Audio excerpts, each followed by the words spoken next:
You mean the mic? Yeah. Well, hello. Test. Testy easing. Test easing. Oh, let me verify real quick.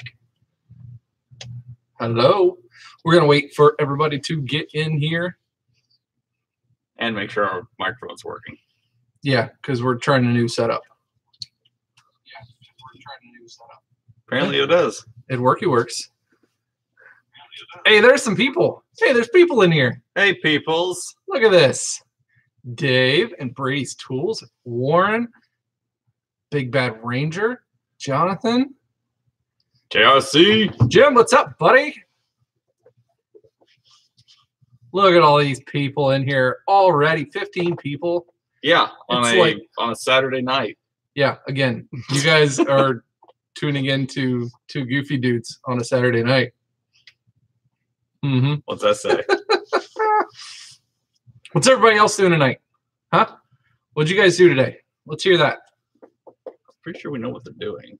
Well, I know what you did. Whatever. I want to hear some cool stories. What happened today? In Hawaii.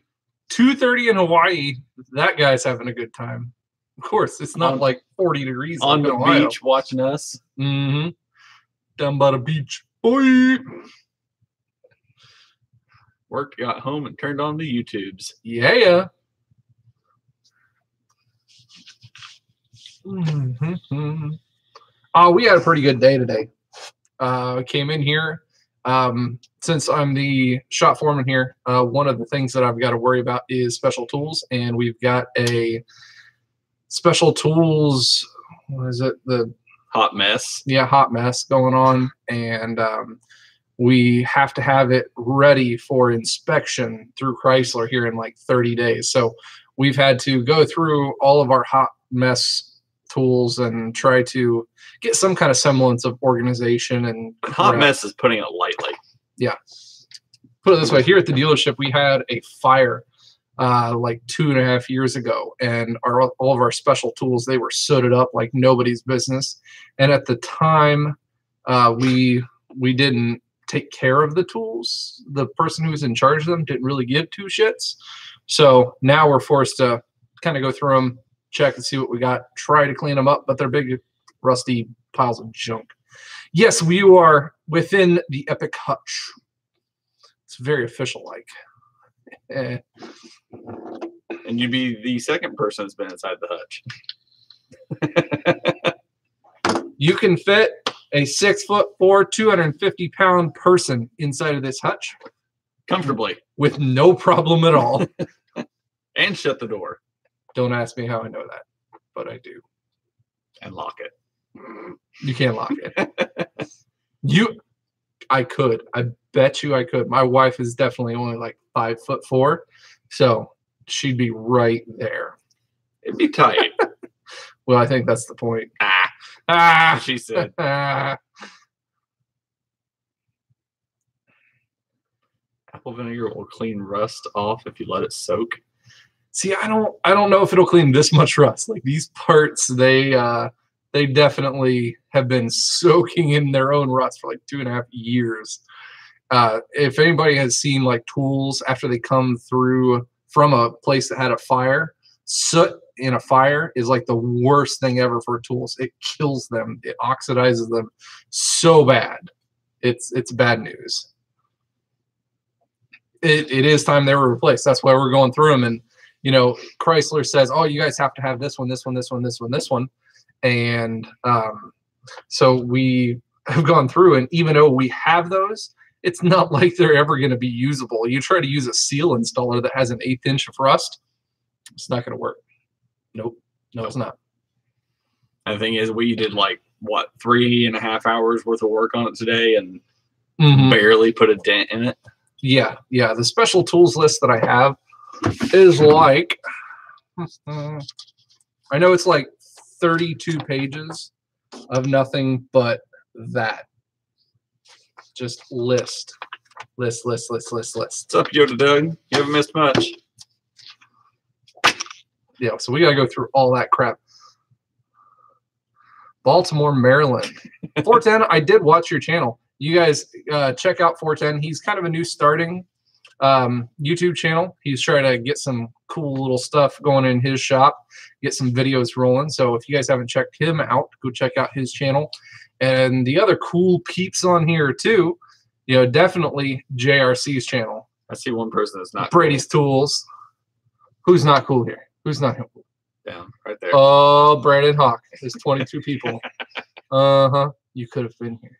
It could have been epic. 28 people and 2 likes. Don't you guys know where that like button is? Come on, yo. Somebody knows where the dislike button is. Yeah. Every single person. There's always that one guy. Even if I've got it's a low numbered video with only 100 people that have watched it, there's always one dislike. Always one. Man, a Chrysler Tech, and what other shops have you worked at? I've been a Chrysler Tech since 2008. I did a 7-month stint at another Chrysler dealership only. I have not worked at any independent shops of any kind.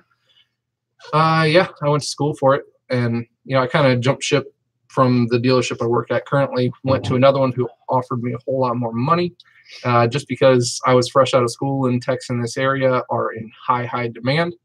At that time, the service manager here didn't like me that much. He has since moved on, and then they wanted me back here, so they offered me more money to come back here. So I'm back where I started, minus 7 months worth. Yeah, you got one of those dislike guys too. He's just there to fuck up the day. That's all he's here. He's like, yep, gonna fuck this guy's day up. Click dislike. I showed him. It's not me. Yes.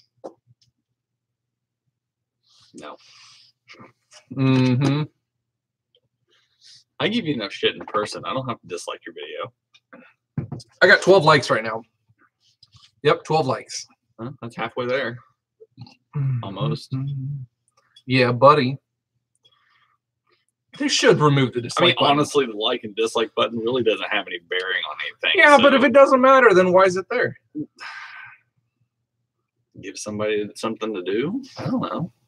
Well, if they didn't have the dislike button, I would think that they would be more along the lines of able to comment more often. It's either they dislike or they try to report it. Which one do you want? That's true. Whatever. Trolls be trolls. Man. Trolls will be trolls. You would do that. Budget Tools, give me my first dislike. Yeah. What's your next Snap-on purchase? I've had a whole bunch of them on order for a long time, and they won't come in. He's laughing because literally every single Thursday Snap-on day, and every single Thursday I go out and I'm like, Kevin, Snap-on guy, I tell him, hey, you got the tools in? You got them in? And he's like, no, they're on back order. He almost has his own drawer on the truck for his order stuff. I do. I'm pretty sure I have my own drawer for just my shit. And I checked that drawer and it's empty. And it's so disappointing. What are you doing? A giveaway. Hey, Aiden, you see all this fancy stuff? This is the giveaway. Wait. Oh, okay. Yeah. This fancy stuff. This is the giveaway. We stole a man. I know arm. The last time in the videos I had you guys sign up and do everything, and that's going to be for the awesome shirt here, the Snap-on shirt that I got at the live stream that I did. JRC wants the arm. He would want that. I'm sure we can find a mannequin arm somewhere and send it to him. I think we could do that. Think of the stuff we found on that one site. What's up, Andy? If we could find the live doll, we could find a mannequin arm somewhere. Yep, truly rusty arm. So anyways, back to the live stream, the giveaway things. This is the one that everybody signed up for, was the Snap-on shirt right here. This amount of plethora is cool stuff that I got donated to the channel that I'm going to be doing more giveaways with you cool peeps tonight. So just as the live stream kind of livens on, we're going to be giving a couple of these things away. I have. How do we do this? Huh? You thought the logistics of how we're going to give this stuff away? Yeah. Okay. So I have 2 of these Snap-on. They're kind of like cooler cups, or you could fit a can inside of them, and it's like a steel can koozie.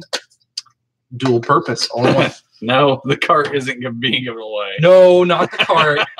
No, not the cart. So anyways, I have 2 of those.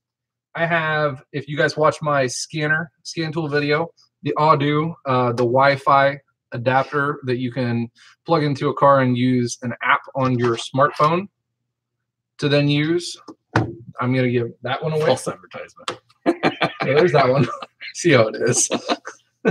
And then we have a really cool, I got this one, this donated. That's how you get the dislikes. This is a Dodge Stadium Pack. It's got a cooler. It's got a bottle koozie. It has sunglasses. It has earplugs because everyone needs that. And yeah, a Dodge towel, whatever, and a stadium seat with pocketry and such. So this is like a $65, $70 stadium value. Oh, and a Dodge hat. There's a Dodge hat there too. So if you guys like Dodge, Hellcat, Demon, apparel, and other accoutrement, there it is. Accoutrement. Getting fancy with your words up in here. Yep. So that's all the cool stuff that we have to give aways tonight. I got nothing to give away. No, there's no warranty on any of this stuff. Sorry. Nope. As is.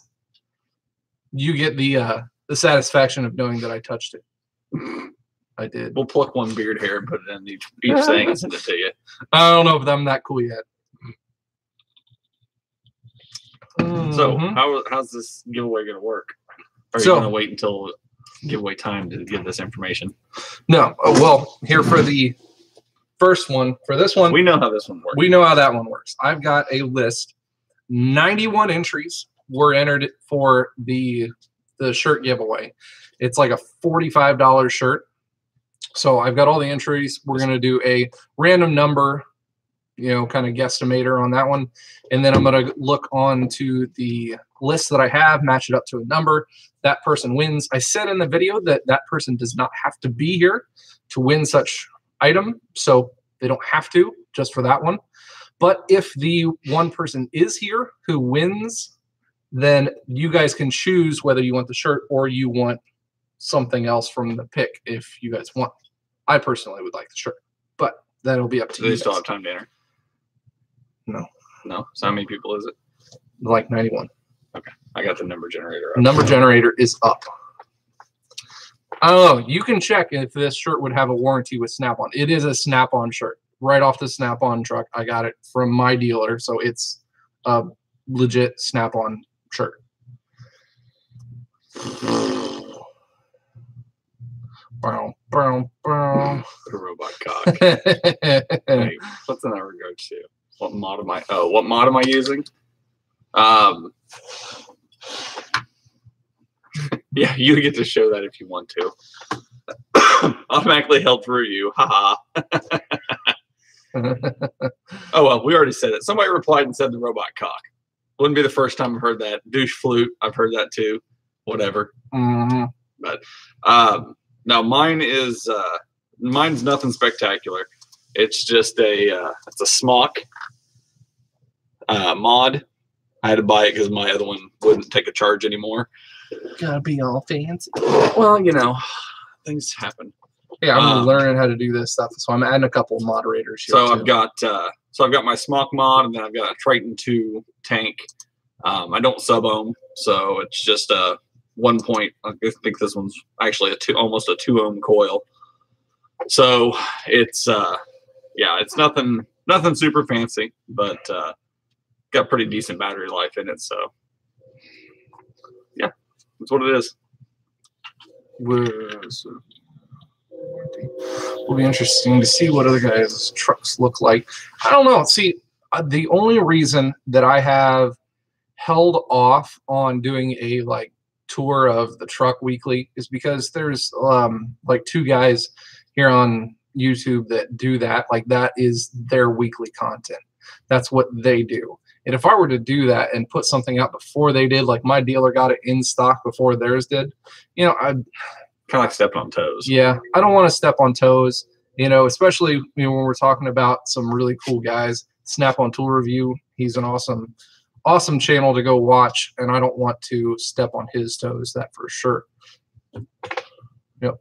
somebody else take. Look at that. Mod's doing work. Love it. Mm-hmm. So that's the reason I have not done anything like that, because I don't want to step on Joel's toes. He's a cool guy. He really is. But I might do it, you know, here and there. I do it on the specialty times. I think I've got a video in the works here coming up with our regional rep for the scan tools. Guy's name's Matt. He's a really cool dude. He's going to be doing a couple of... Is he not going to hide? No, he's not going to hide this time. But he's got a couple little add-on things that we're going to be testing between the Modus, the new Modus, our Zeus that we have, and maybe a couple of other scan tools in between, showing differences and cool new features, stuff like that. I haven't seen a whole lot on it. Yep. What's up, Cameron?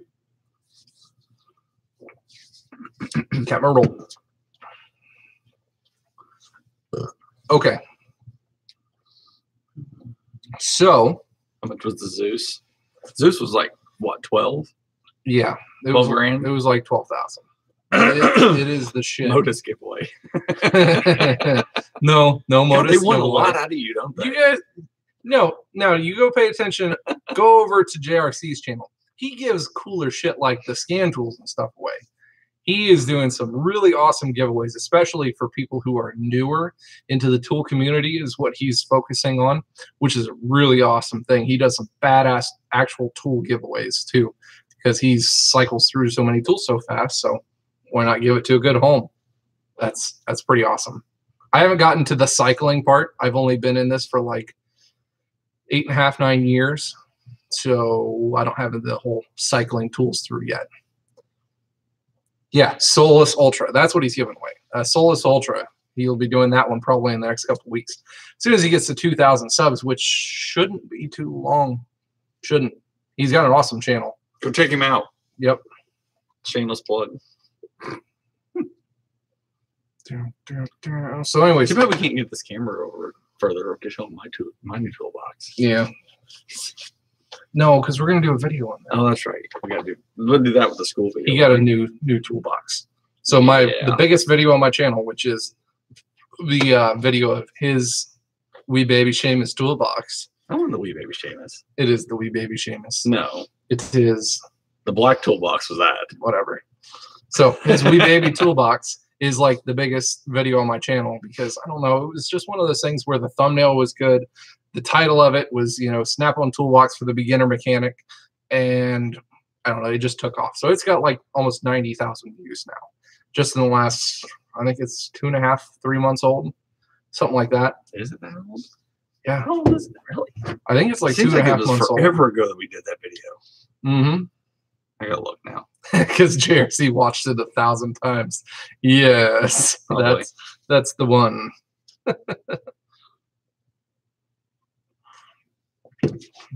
So anyways, he got a badass deal this last week or so ago. What was the week that we went live for the customer appreciation breakfast? Yeah, the customer appreciation. He got a badass deal on a brand new toolbox. 3 months ago. Mm-hmm. Oh, damn. God, it seems like a lot longer than that. It was June. That's right. Yoda pointed out I had 200 subs back in June. 200. You're welcome. Yeah. Yep. 84,000 views in 3 months. I think that's pretty awesome for a newer channel, especially. So not to my own horn, but it turned out really good. The funnier thing was, did you tell him, like, did we have that video planned? No, not really. We knew we wanted to do it, and it was one of those things where that day I didn't really want to make a video even. Like I was just not in that mood. You get those days where you're just like, no, I don't want to. I just really don't want to put myself on camera today. No, not today. Well, it was like that.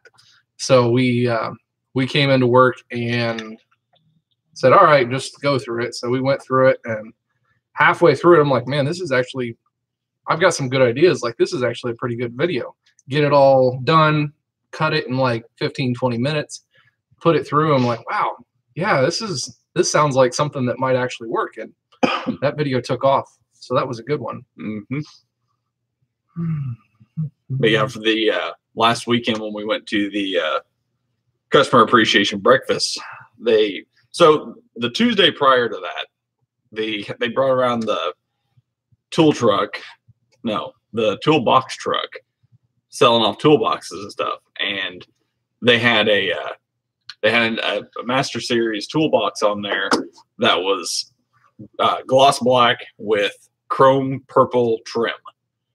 And I was like, ooh, I really like that. And he was like, well, let's see what kind of deal we can make. And the deal he came up with was really good at the time, but it was just a little bit more than what I wanted at the time. So I said, well, don't worry about it. We'll just pass on it, and maybe next time we come around. So we go up there on Saturday for that customer appreciation breakfast, and it's still there. He walks up to me. He's like, hey, I talked to my boss. Do you want me to rerun that deal for you? I was like, go ahead. We'll see. Whatever happens, happens. So he ran the deal and basically got it down to where my weekly payment is going up $5. And I've got a full Master Series toolbox with the bed liner top. So it was worth it. It was definitely worth it. It was a very cool deal. So there's quite a few people in here, 44 people. So we're going to do one giveaway right now. One not main giveaway. We're going to do one giveaway.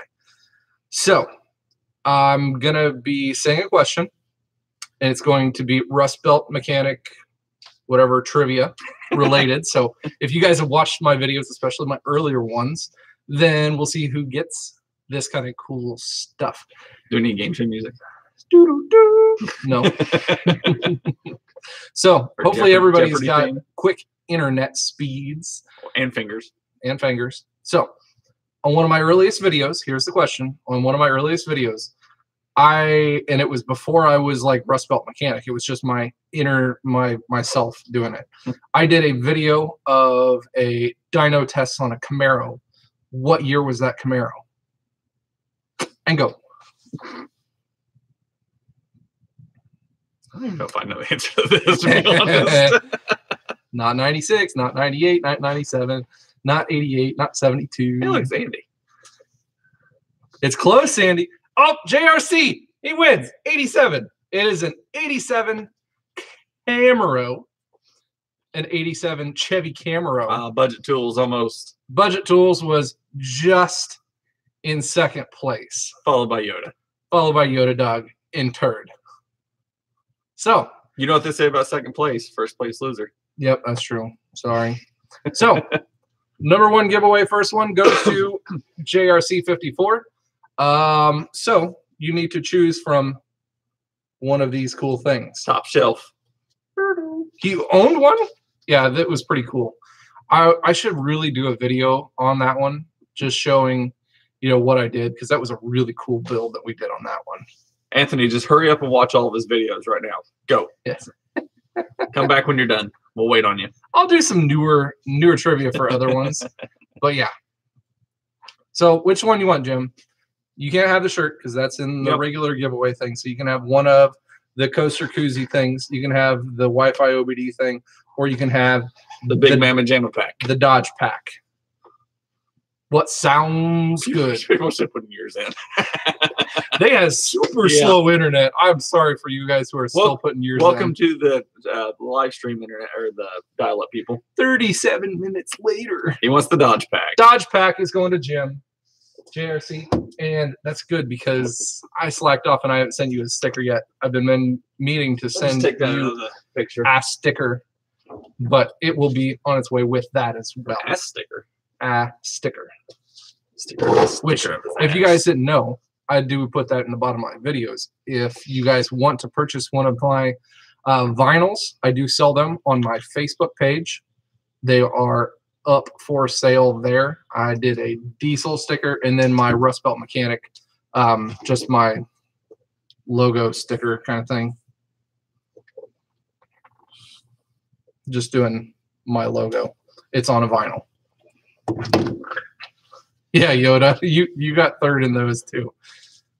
So yeah, some more cool stuffs. Video keeps on cutting out. You might try. If it has Refresh. the option, you can either A, refresh, or B, see if you can lower the quality. Sometimes the live streams will allow you to lower the quality down. That might help with the latency issues. No, Justin is not here, Steven. I don't know what's going on with that one. I think you might have some family stuff going on tonight. Or he doesn't like us. Oh, he loves us. Yes.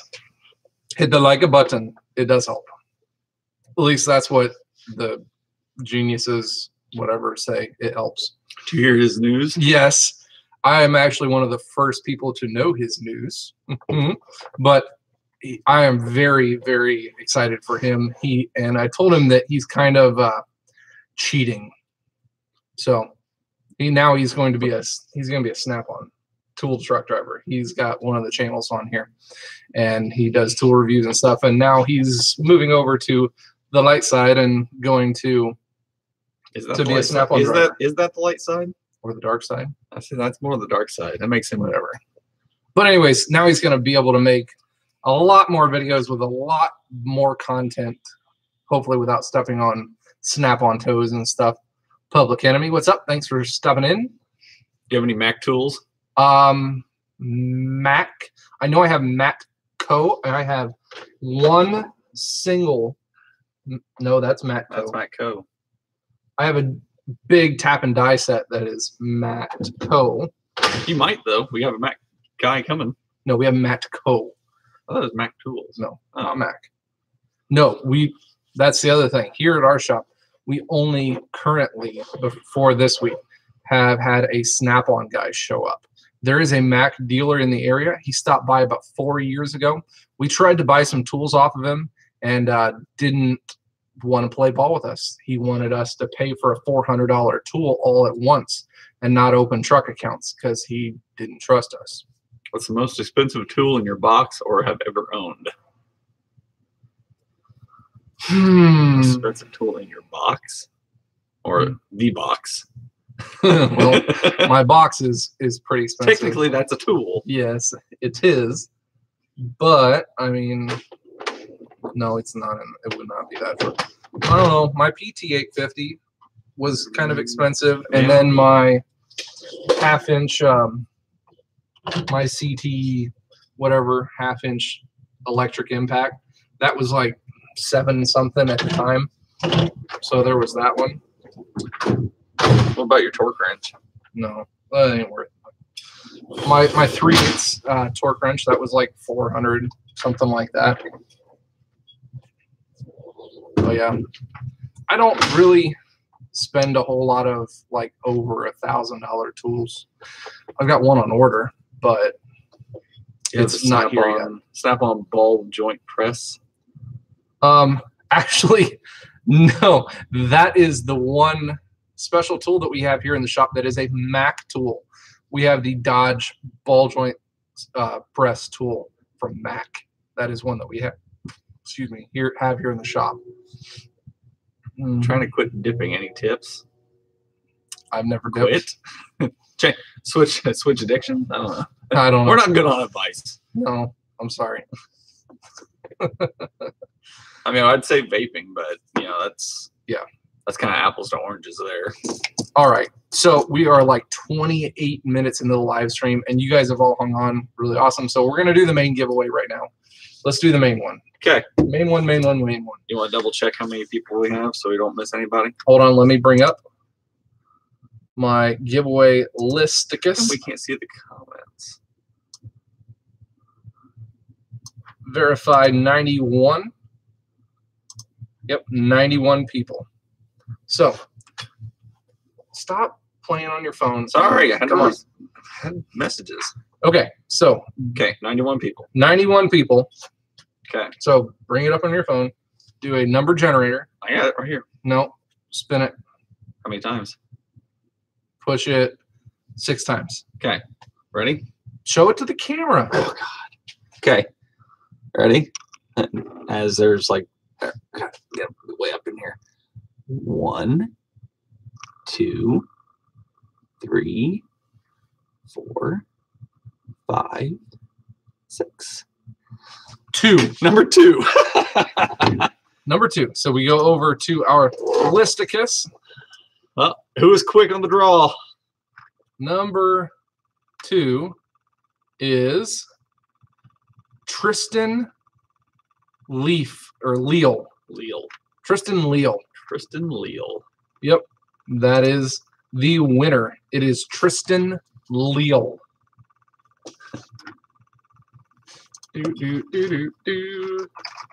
Hello from Turkey. That's from Turkey.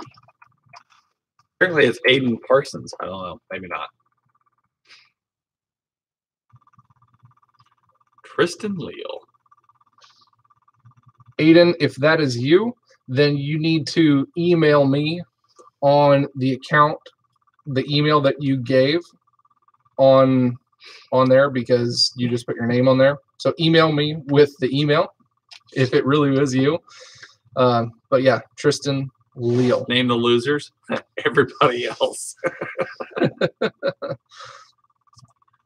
One of these other. I'm not a loser because I didn't enter. Yep, you did not enter. He did not cheat. I am not eligible. Oh well. Yep. So Tristan Leal, you win the shirt. I've got other sizes, multiple sizes of that shirt. So you'll have to let me know which size that you need. So congrats on that one. I appreciate everybody who signed up for it. You know, it was really cool doing giveaways for you guys. I appreciate, you know, everything that you guys give me. So I get to give a little bit of something back to you and doing a couple of cool. I identify as Tristan. My cool question is, I wonder if anybody that was actually in here was any of the numbers that showed up before. Oh, I didn't see any numbers before. Maybe for one of the other ones, we'll do another spin of the numbers for people who are on the list. This one as a spin of the number. You want to do the card diag as a spin of the number? Well, it depends on what the next person takes, because the next one I'm not going to do a spin of the number. It's going to be another question. Okay. Jacob, unfortunately, you are late to the party on signing up. Yep, no taking any more sign-ups at this point, unfortunately. But for future giveaways, just make sure you stay tuned to the videos.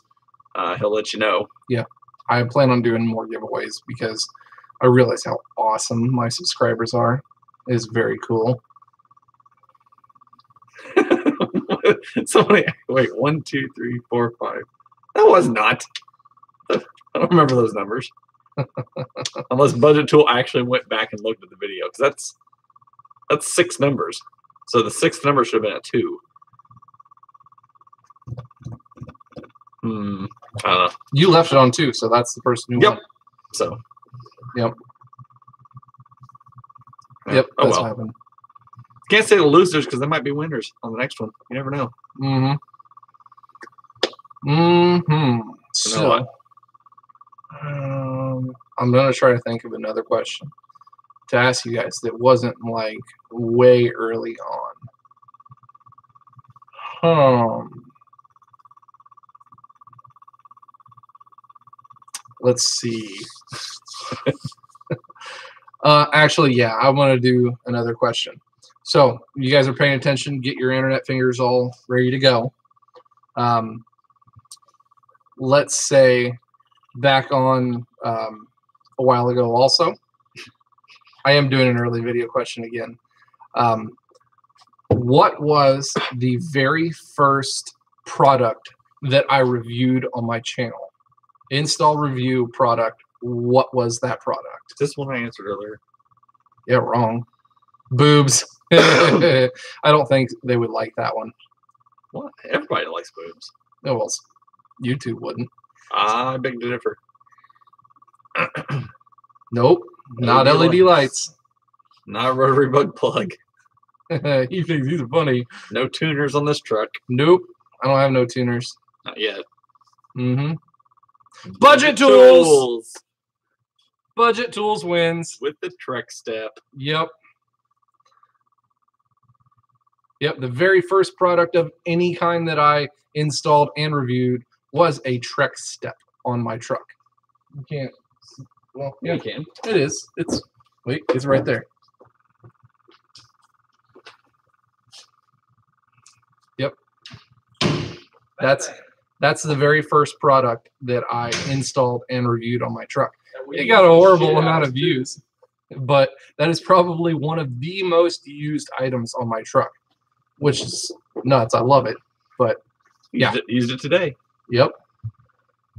It may be the first thing you reviewed, but it's probably one of the more awesome things on your truck, to be honest. I do love it, especially I didn't use it all that much before the lift, but after the lift, I used the shit out of that step.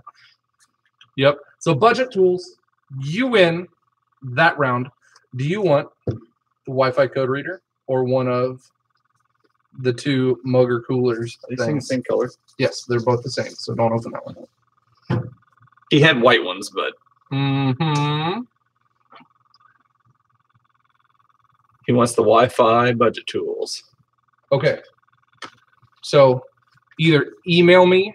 He said, well, so I'll email you. Okay. Yes. Email me your address and everything, and I will get that and a sticker of mine. I think it's sent out both. also. No, it's Wi-Fi. It puts out its own Wi-Fi signal. Well, he's saying is it Android or iOS? I said It doesn't matter. Both. It's anything with Wi-Fi. It works on a tablet, phone, whatever. Anything with Wi-Fi. It puts out its own Wi-Fi signal. It's a pretty decent little tool. It's cool for having in your car or whatever. It doesn't have a whole lot of capability. It does PCM related things, but you have to download a third party's app to be able to use it. The Wi-Fi works on both. Yes, but it works for PCM functions, reads codes. If you want to clear codes, I found out you have to do a paid app with it. So you can get a paid app. They're only like $4.99, some of them, but you can do that for clearing codes and everything. Well, so probably free on Android. Kind of nifty. No, it's not. We checked. It is not. All the apps, you can download all of them for free. But if you want to use the full capabilities of everything, it's like a paid subscription within the actual app itself. You have to pay for their cool stuff to do all their cool extra little content. They did used to be Bluetooth, but the Bluetooth signal on them was so shoddy and everything, and the technology for Wi-Fi transmitters has gone down so much that that's probably why they switched over from Bluetooth to Wi-Fi. Did you do any undercoating on the truck for the lovely Ohio winters? Oh yeah, that's the first thing that I did. The very first thing that I modded or did on my truck was I took it and I got it double undercoated because it came from California, and it was absolutely perfectly clean. There's nothing underneath of it whatsoever. And then we sand tested it in the dunes of the Outer Banks. Yes. Then I took it to the Outer Banks and blew it through the sand dunes there. Yep. So yeah, I double undercoated it and had that done as my first modification.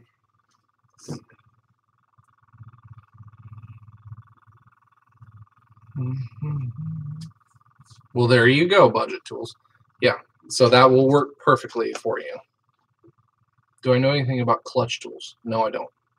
None of the dealers that I have sell clutch tools. Clutch tools has not tried to solicit me to try out their tools, and I don't know, Snap-on and Matco doesn't sell clutch tools.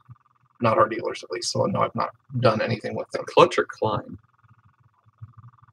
No, he says clutch. I know. Just asking. Here's old and looks new. Right? Yoda, that's the thing. I had this from California, and I had never seen a truck that clean before. I wasn't a Chevy guy. Before this, I had all Dodges. I had an 04 Dodge Ram 2500 gasser, and it was starting to rust in the corners, and I saw this one, and it was perfectly matched. It was something I actually had to have. Clutch is Amazon. Yeah. No, Amazon ain't sending us free stuff. No. Well, I have done a couple of Amazon tool reviews, but that's not true, Amazon specifically. You paid for those, though. Yes. You prefer Duramax over Cummins? That's a hard question. Just because I work on Cummins and I know more about Cummins. I work on them all the time. So I saw the Duramax as something new and exciting. I like new and exciting things. That's the whole point of me getting into this profession, is because it's not a monotonous job. You do something different absolutely all the time. So I looked at it as something cool, new to learn, and a challenge. So it's actually not that hard to work on. The Duramax is very easy to work on, a lot like the Cummins is. So I enjoy it for that. But then there's that video I showed you today before we came here, the charger. Oh, yeah, it was a 12-valve Cummins charger. That was pretty awesome. Yeah, they do. Yeah, they do have their strengths and weaknesses. A lot of them is, to do with injectors and after treatment for newer vehicles. So, yeah, they all have their pluses and minuses. But if I had to pick one, I would still go with the Duramax, just because of the ease of getting parts at more cheaper prices, I guess. They're more readily available, and there's a lot more places that put out aftermarket parts and things for them. More choices.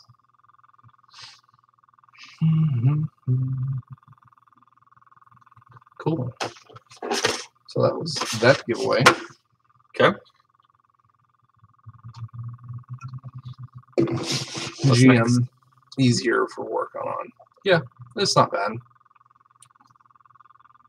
They're not bad at all. We work on generally a lot of stuff here in the shop. It's not just Dodge that we work on. We work on just about everything. So there are a whole lot of easier things that Chevy does make to work on compared to Dodge, and especially Ford. What made me go with Snap-on? Because that is mostly because that's the only tool truck that comes here to our shop. And that's ease of use, ease of access. We live out in the middle of BFE. So to go to the nearest tool stores, we actually don't have much of anything here in this town. So we have to go 10, 15 miles in other directions just to get to cheap tool stores, to the Harbor Freights. And yeah, we don't even have Sears within driving distance anymore. Not anymore. So the warranty stuff, the driver comes to me. That's worth the time in itself alone. My schedule is so freaking busy that I don't have time to go to freaking tool stores. Somewhere in now, don't we? All right, we do have a Napa. And we got an AutoZone. But our Napa is legit from, I swear, the mid-'60s. That place, they have a partially gravel floor in the back of their parts store. Just shows you how old that one is. So their level of tools and parts that are there, yeah, a little bit on the low side.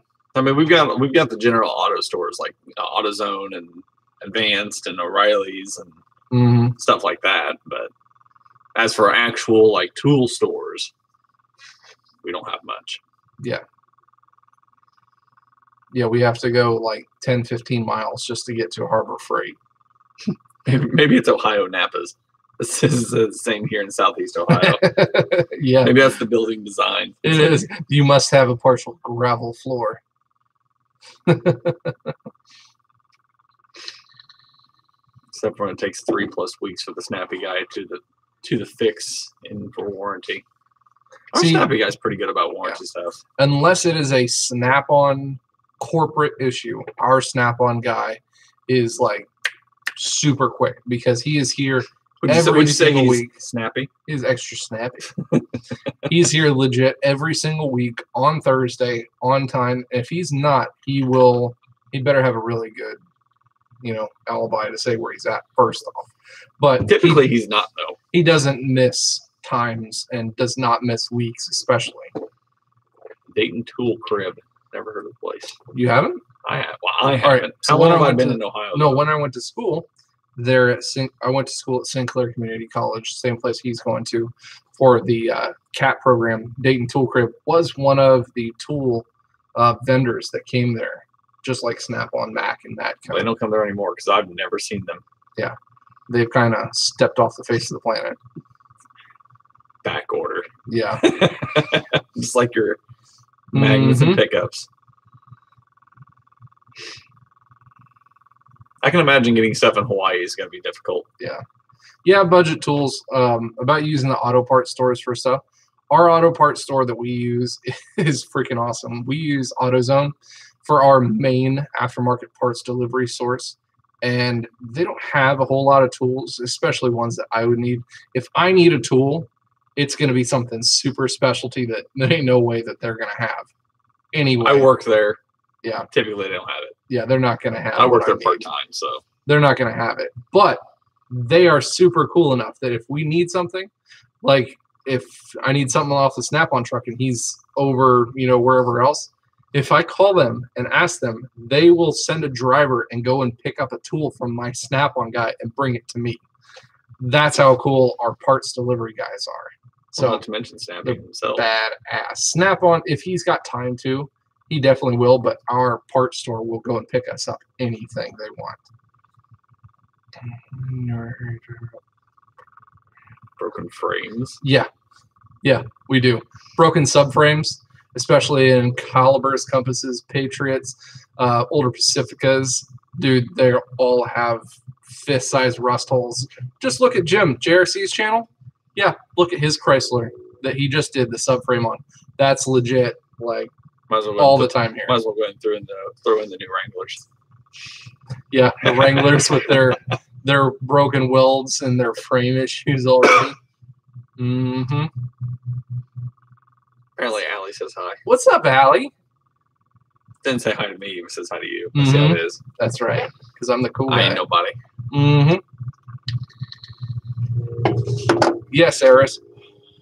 We have a shit ton of salt on our roads. They use salt and what's the sodium something spray that they use to treat our roads that is twice as bad. It's basically salt water. It's liquid salt water that they just spray the shit out of our roads right before it's going to snow or have a bad kind of winter storm. The pre-treat. They pre-treat the roads with this salt solution. It's horrendous on vehicles here. It really is.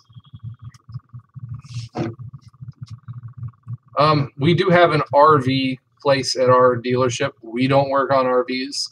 That's not my gig. Closest thing we work on is ProMasters. I work on ProMaster conversion vans, but RVs having to deal with winterizing and shitters, not my gig. Not gonna do it.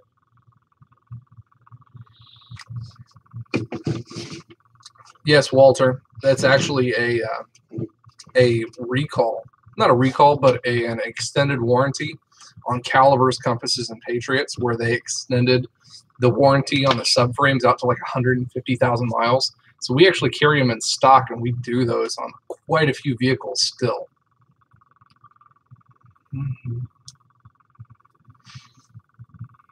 Sorry. Something shiny. Corey, what's up, man? Thanks for stopping in. You are a little bit late, and we've done some of the giveaways, but we got some more still to do. You guys got a lot of recall work right now, too? Yes. Lots of warranty and recalls. Yeah.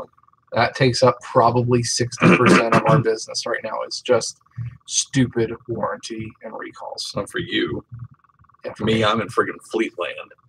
Yeah, we do have quite a large fleet order. Our dealership does fleet trucks and stuff for the state of Ohio. So that's what he does a lot of, the preps and installing anything they want added onto their orders. I think over the past year, it's been about roughly 150 vehicles. All of them 18 and 19 Ram 1500s. Yeah, they're pretty crazy. They're all brand new ones, so we don't work on a lot of the used ones. We have had a couple of fleet accounts here through a couple of local businesses, but it's hard for us to get fleet accounts for working on for maintenance here in the shop because our county, we have a huge amount of little mom and pop shops here that can undercut us and underbid us like nobody's business. So it's hard for us to get those kind of local accounts. I mean, we're kind of busy enough that we don't really need them. So that's why those mom and pop shops to stay open, they bid pretty low to get local accounts. Mm-hmm. They are now budget tools. They're actually trying. I think the sales guy even had said that he's trying to work on getting them to use some of the new Durangos too. Yep. Yes, I do have the 3/8 cordless ratchet right here. It's okay. I like the 1/4-inch one much more. It's able to fit in more places. The torque on them, they say it's a whole lot of difference between the 3/8 and the 1/4-inch, but I don't see it. I think they have the same amount of ass to them, and I'm on the same boat as you. I don't personally like the 3/8 one as much as I like the 1/4-inch one. Yeah, I like the 1/4-inch one a lot. And it better. seems like it almost has as much. The only reason I use my 3/8 one here and there is because of the kind of sockets that I have. Some of my 3/8 swivel impact sockets that I have, I was able to get into some bigger places, especially when I'm doing water pumps on the Dodge Cummins. When I'm doing that recall, I like to use my 3/8 one. But other than that, I like the 1/4-inch one. And you use way more. And you use for a 1-inch drive in your shop? No. We don't work on anything bigger than a 5500, and 5500s in Dodge and Ford, I don't need a 1-inch. My 1/2-inch impact, my PT850 is able to do everything that I need. No need for that large. Nope. Yeah, we do have. You see over there, we do have a 30,000-pound rack that we do work on some larger things. Couple of accounts that we used to have or still do here and there is our city trucks. They have 45 and 5500 electric vehicle and a couple other things like that. Does warranty pay you well? No, just like many other manufacturers, our warranty sucks. So if normally customer pay would say, I'm trying to think of a recent recall. Oh, no, we'll say like the water pumps on the Dodges. Normally, customer pay, they're going to pay you I think 1.9, almost 2 hours to do a water pump on a Cummins. The warranty that we have pays exactly 1 hour to do a water pump on a Cummins. So on average, it pays 60-ish% of what normal customer pay time would pay. Mm-hmm. Yeah, right around there. Yeah, warranty is usually 50 to 60%, right around there. They figure that we are good at what we do, so they crank it way down because we should be professionals and we should be able to have our times way down. And in some cases, we do. We're professionals. Yeah. Oh no, they don't give time for diag. Unless you legit are good at writing a novel and write out every single circuit number and everything that you touched during your diagnostic process, they do not want to give you your time for diag. It's a form of Mitchell. It's a form of Mitchell. It's a shop key is what we use for ours.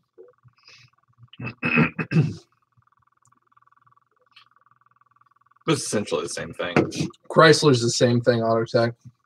They have all of their warranty administrators on the Chrysler Tech pages. For all those Chrysler techs who think that warranty administrators and people from Chrysler aren't on the page, you're sorely mistaken.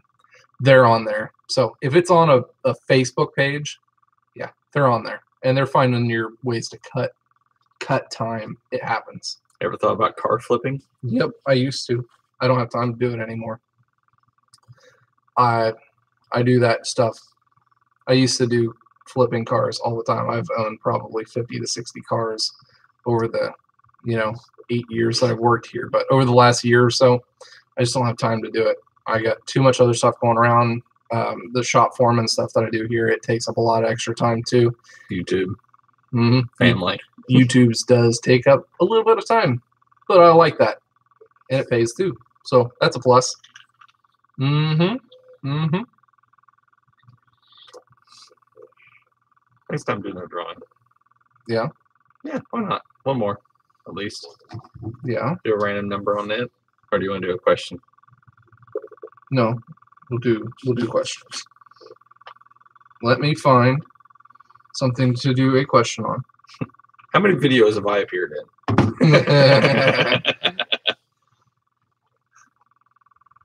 The Rustbelt Mechanic Elite will know that question.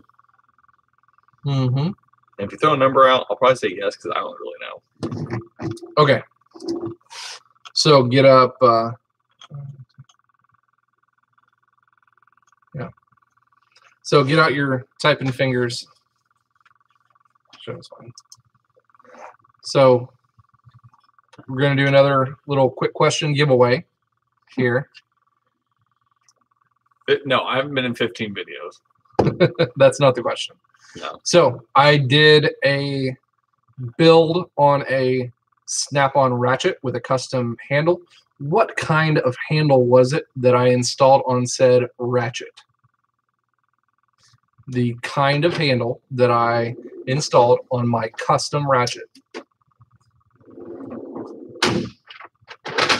Instinct handle? Comfort grip? Walter Frederick is going to be the winner on that one. Walter Frederick, followed up by JRC, came in close second. Third was Warren Hagagi. Yep, it is the instinct handle on my 3/8 flex head ratchet. Brandon couldn't remember the name. So, Mr. Walter Big Frederick. grip handle. Big grip handle. So, which it doesn't matter which one you want it in a bag or not in a bag, but no, you get a bag anyway. I have the bag anyway, so you're gonna get one. So that's what you win. You get one of those sweet snap-on can koozie cooler things. You need to write this down. There you got it. Mm-hmm. I got that one. Well, they need to email me. Oh, that's right. So, Walter Frederick, you need to either email me at the Rustbelt Mechanic. You want the knot in the bag. Regardless of everybody who wins tonight, I'm going to be sending you guys a Rustbelt Mechanic sticker with your winnings as well. So make sure you email me your address, or you can send me a message over on Instagram. Do you have those in the truck? Yeah. Mm-hmm. In case there's new people I haven't seen. Yeah, that's true. Yeah, JRC, you ended already. You won the big one. That was actually worth more than the giveaway shirt that Dodge prize pack. It was. I was kind of surprised that my parts manager gave me that thing to give away. So that was pretty badass. But thank you, Walter, for getting in on that giveaway. Like I said, with that, I will be sending you guys some sweet Rustbelt Mechanic vinyls. I think you guys see that pretty well. It's basically his logo. Yep, it's my logo for that one, so I'll be sending those vinyls. And if anybody else wants those vinyls, I have this one and Rolling Coal and Ripping Rubber vinyls up for sale also over on my Facebook store. Shameless plug. Yep, plugging it in. But that's okay. That's what we're here for, right? JRC going for the sweep. I can't say anything against that because I definitely swept a lot of stuff on Justin's channel when he does that. Does the Line-X on your truck prevent rust from road sprays? First off, it's not Line-X, it's Raptor Liner. Line-X and Raptor Liner is two totally different things. And as far as preventing rust from outside, yes. The inside, I don't have it sprayed under there. I've got the underneath sprayed with the other cleaner and rubberized undercoating, which keeps it from the main part of the rust. But as far as the outside, I mean, it's just like paint. If you have paint on a surface, you're not going to get rust onto that paint unless there is something, a chip or scratch or a seam or a weld or something like that for moisture and salt and corrosion to be able to get into. If there's no penetration, there's no rust. Yes, exactly. He said penetration. It is Raptor bed liner. I did a whole video showing exactly how I did the entire Raptor bed liner coating on my truck. And I showed exactly the mixtures we used, exactly what we added into it, what pressure that the shop shot it at, everything to make the coating what it is on that truck. Is it this one? Yep. Okay. I'll put a link in the... You can put a link in this thing. Can I sandpaper it before I paint it? Thank you, Heather. That's my sister, by the way. Thank you for having to throw that one in there. Hi, Heather. No, you can't sandpaper it before you paint it. But yes, you had to sand it down. I mean, you could, yes, but...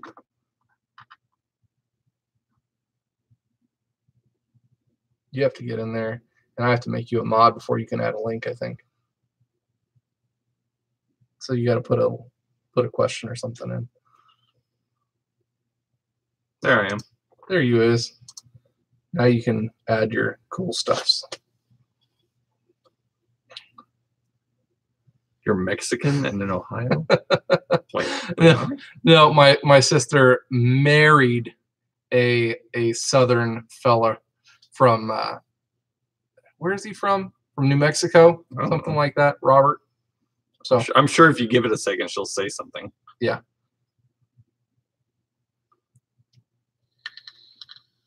Arizona. That's where Robert. It won't let me post the link. What the hell? It won't let you do links, will it? No. I guess you can't do links. Error. Yeah. Guess you can't put links in chat. So you'll have to go back and look at my video. Whatever. I'll figure it out. Cool, Walter. I will get that sent out to you early this coming week. Because I don't use UPS to send stuff. I use U.S. Postal Service because UPS really pisses me off around here. So you're going to have to wait for till Monday for me to send this stuff.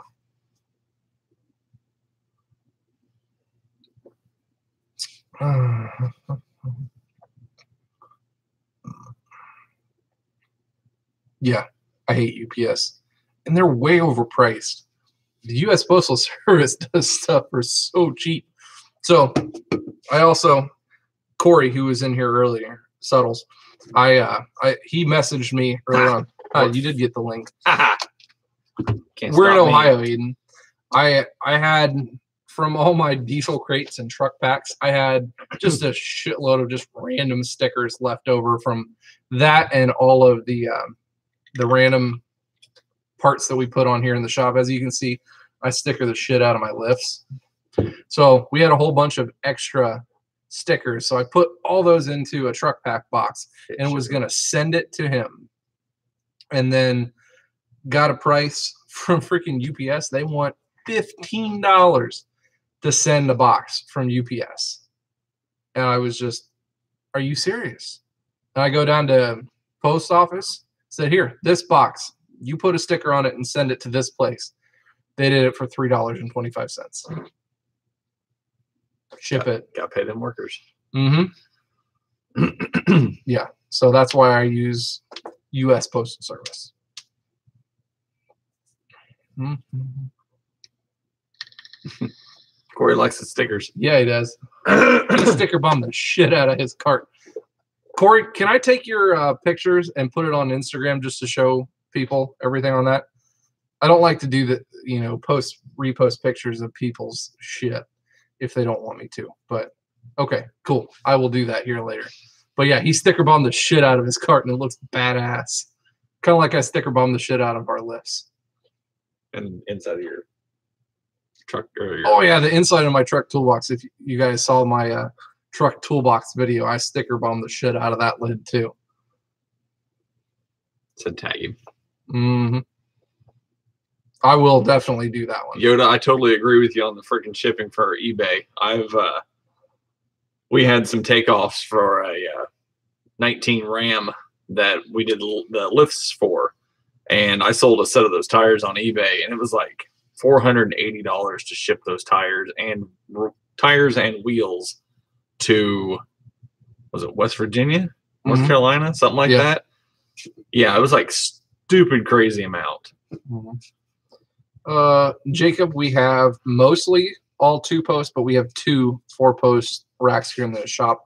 We have the one that you can see back there in the corner is a 30,000-pound Challenger lift. And then here on this corner that you can't really see, but you've seen in my videos, is a 18,000-pound Hunter alignment machine. That one's got all the bells and whistles, the airlines that you can plug up to each individual tire. It's a badass rack. I definitely recommend that to anybody for alignments especially.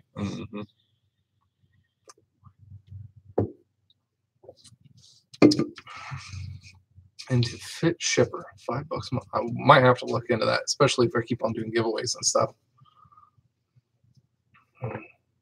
You're one of the first people on YouTube to pronounce my last name correctly. Warren Higaki? Is that hard to say? I mean, I can see where Higaki. I can see where they could get that. Maybe, I guess we could try to do it wrong. We could do it wrong, or we could do it extremely. Hi, Yaki. How's it going? Hi, Yaki. I'm sure he gets that too. So what is next on the Duramax? That's actually the very next video that I'm going to be doing. So because you 32 people are here, I'm going to give you a sneak peek on the next video that I'm going to be doing.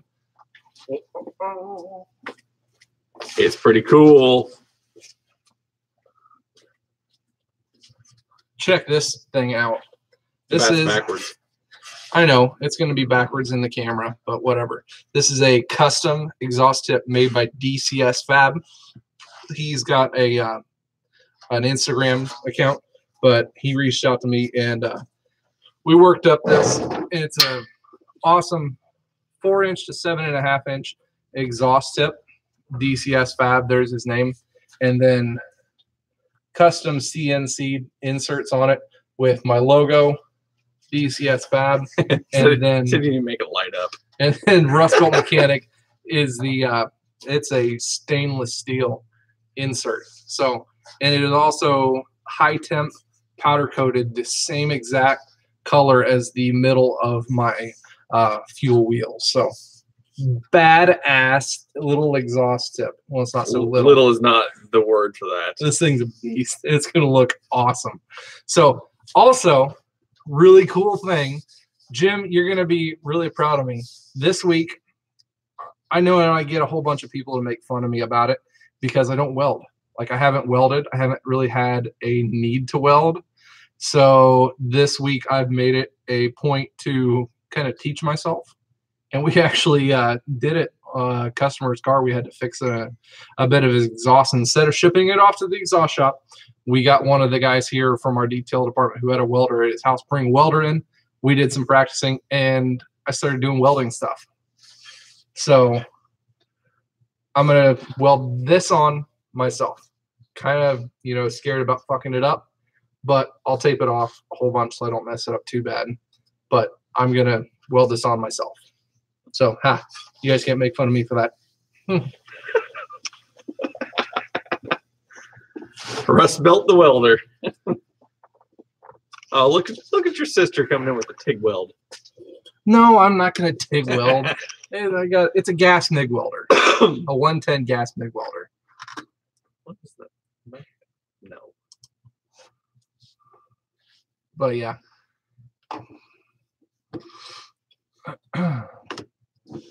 But yeah, I'm gonna weld that on myself. So I actually plan on doing that tomorrow, maybe, depending on schedule or stuff, maybe Monday. But that will be the next video is on that there.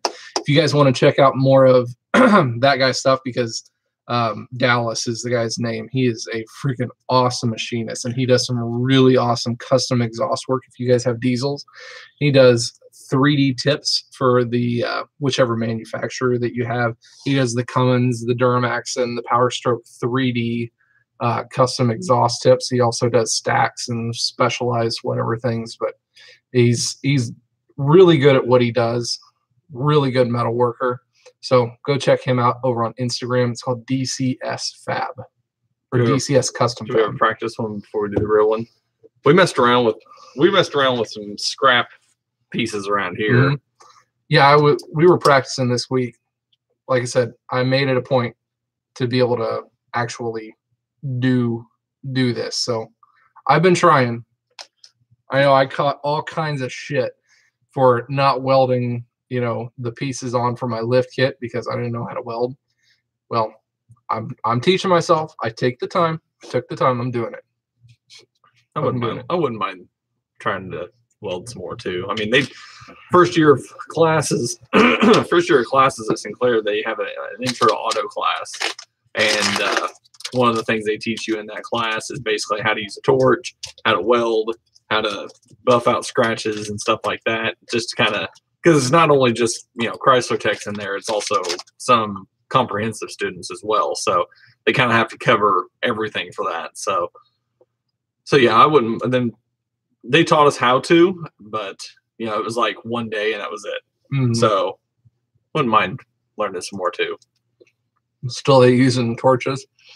See, I don't like to use the torches if I don't have to. I'm very good at using the torch, but we have one of the mini ductors. Oh, no, whatever.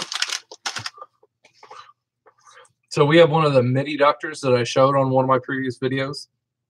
That is a freaking awesome tool, especially when you're around gas tanks. You don't have to use open flame. Oh, the mini ductor. Yeah, mm-hmm. That thing is pretty awesome. Yeah, it's a really awesome tool to have. Mm-hmm. So yeah, we've got that coming up to do that exhaust tip. And if my Snap-on tools that I custom ordered, or not custom ordered, but I ordered in, ever decide to come in, I will be having some really awesome Snap-on content for that one. Then we got my toolbox and his toolbox tour with his new toolbox. I'll be doing that one. Which we might roll that into another video too. Mm-hmm. No, we'll make it its own. I don't have enough stuff in my new toolbox. They're going to be looking at empty drawers. Would you guys still watch a toolbox tour even if it has some empty drawers? I mean, come on. You guys would watch it, right? What box did I get? 72-inch Master Series. Yeah, what he said. Yeah. Yeah, I got a really good deal on it. And it's gloss black with purple trim, chrome purple trim. JRC put candy and stuff in the empty drawers. I won't lie, there is one drawer that does have candy in it. Next. Yeah. My kids made the mistake of leaving their parade candy bags in the van one day, and I was like, those will be mine. So they're in my drawer. Mm-hmm. So we got snack drawers. You got snack cabinets. Snack cabinets.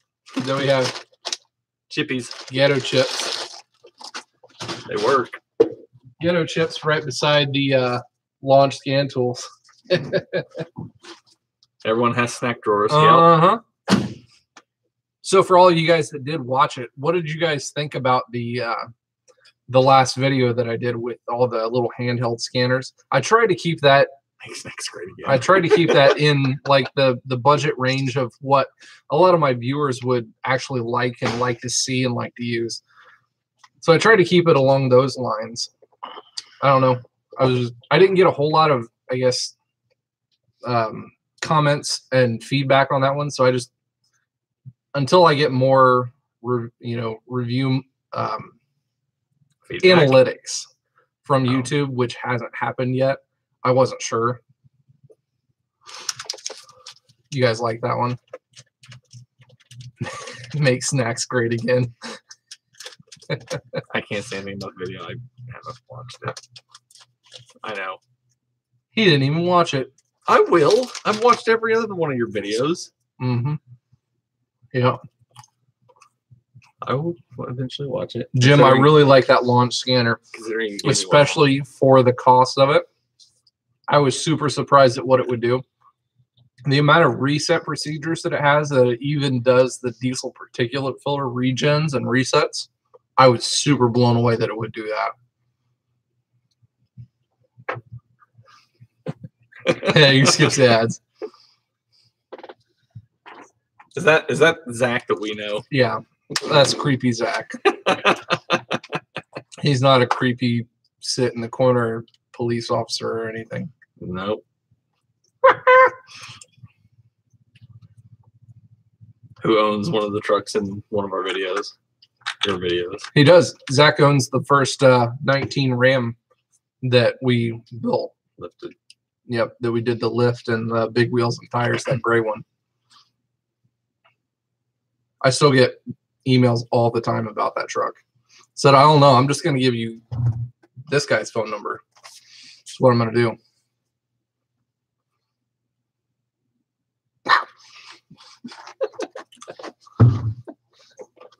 No, it's a 1500. It's not a 2500. It doesn't have moose antlers.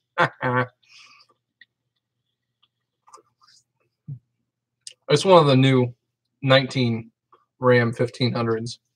It's a pretty badass truck. I like the color.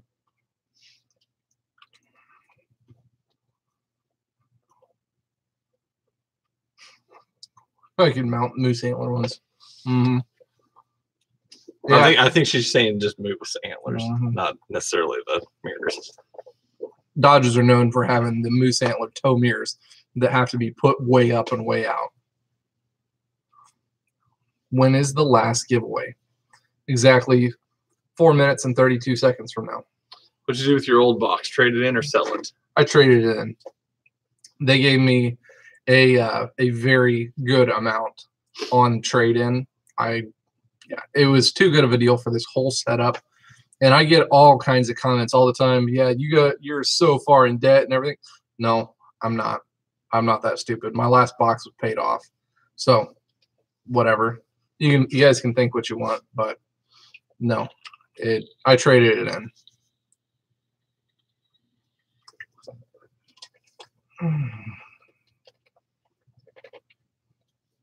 Yeah, they haul them ghost trailers.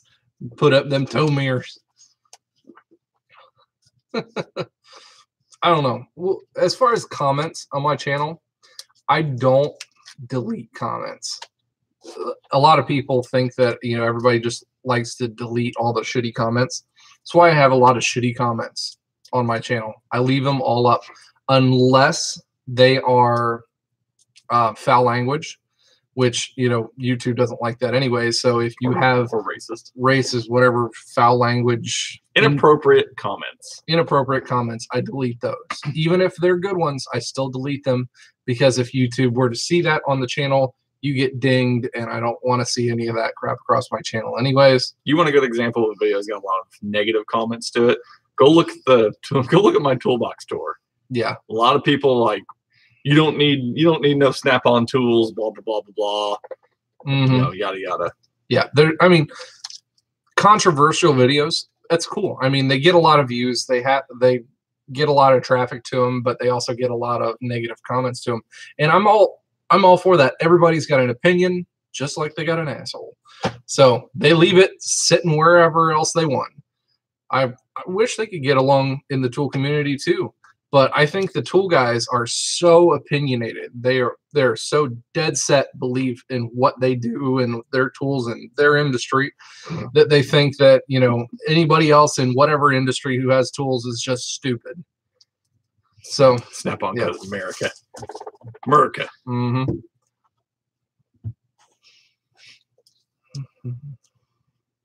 But yeah, I don't care about the negative comments, because like I said, everybody does have their own opinions. And that's one of the reasons that I have this YouTube channel in the first place, is to get the input, the feedback, the comments from people all over the world.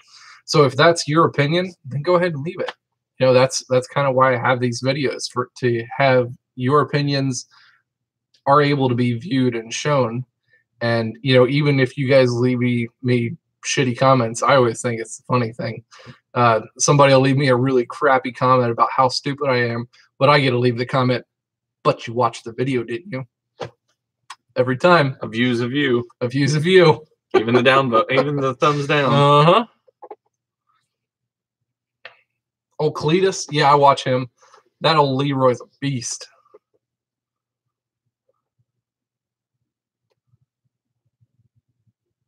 Yeah, I mean, I still like to at least give a like, or I'll do dislikes to comments.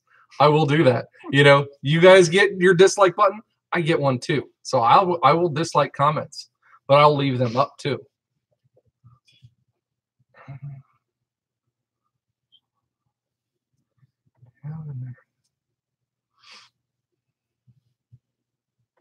I don't know.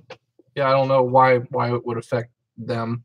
They're not paying for it. Well, technically their views are kind of paying for a lot of this other stuff.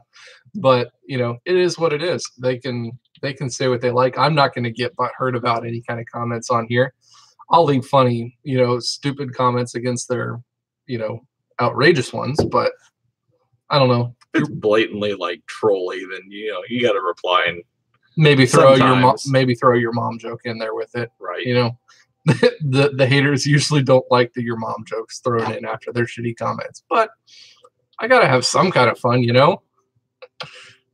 Watch now. My next video, I'm gonna get like 30 shitty comments just so I can throw out like 30 your mom jokes, and they're gonna be from people that are already in here. You get one from Budget Tools, you get one from JRC, you'll get one from whoever else. Budget Tools, the CPM, it goes up and down so much, and it's not something that I have control over. It's one of those things that it is what it is. It's YouTube. It's people or ads paying what they want to pay at the certain time of year. I've only been a YouTube person who's been paid on it for like 3 months. I've been monetized on YouTube, and so I don't have a whole lot of data to go back off of, just what people say about it. So I'm not gonna get all butthurt about it. YouTube does not pay my bills. It does not, you know, make me a living. I don't have to live off of it. Your mom jokes are making a comeback. They should. That's when you just turn around and say your mom's making a comeback. Your mom's making a comeback. All right, okay. You better get a question ready. I got to get a question. Ron, talk for a minute. Hi. Everyone say hi, Ron. Everybody say hi, Ron. Hi, Ron. Your mama's bro. Yeah, so hopefully in the future we'll be doing some more videos. Maybe telling about the one that we're talking about, school. Yeah, okay. Definitely. So yeah, one of the future videos coming up is, since I'm in school, which I graduate in May and finally be done with it all. We're going to talk, you know, we already did one over obviously what a beginner mechanic would need that's going to school or something like that. We're going to do another video about basically I got to turn on that one. I call look at my beard. I call that one, Brandon. We make fun of that one all the time. I swear. I knew it was going to come up sometime. Anyways, you know what? Pigs at his face. Whatever. Shut up. So we're going to do a video over what it takes to go through school, I guess, pretty much. You know, not necessarily what tools you need, but what kind of background, what kind of institution you want to look for, what kind of classes they offer, stuff like that. Because I mean, the school I go to, it's really good. My teachers are awesome. How they go about teaching things is awesome. So we'll probably go a little more in depth with that. But just basically, generally, you know, what to look for in a college that you would want to go to.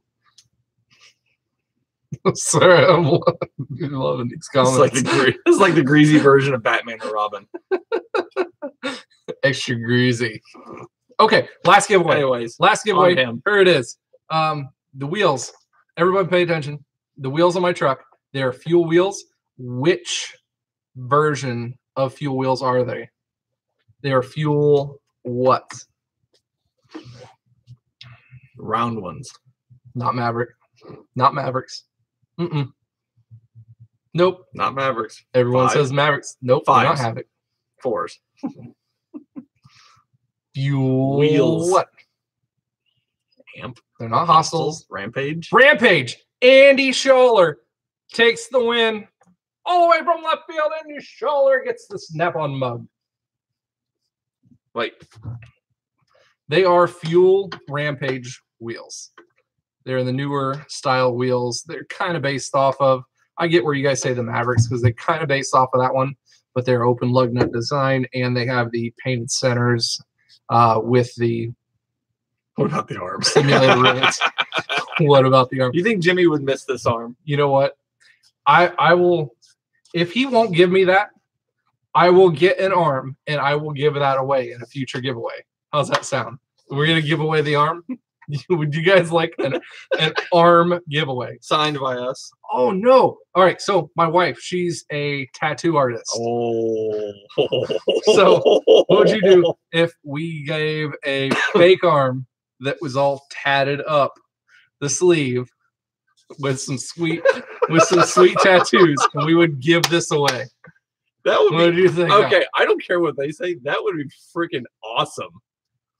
That I think that would be a pretty sweet arm. Did you see what JRC said? All you need is a mannequin leg, and you can buy a snap-on tool. That's true.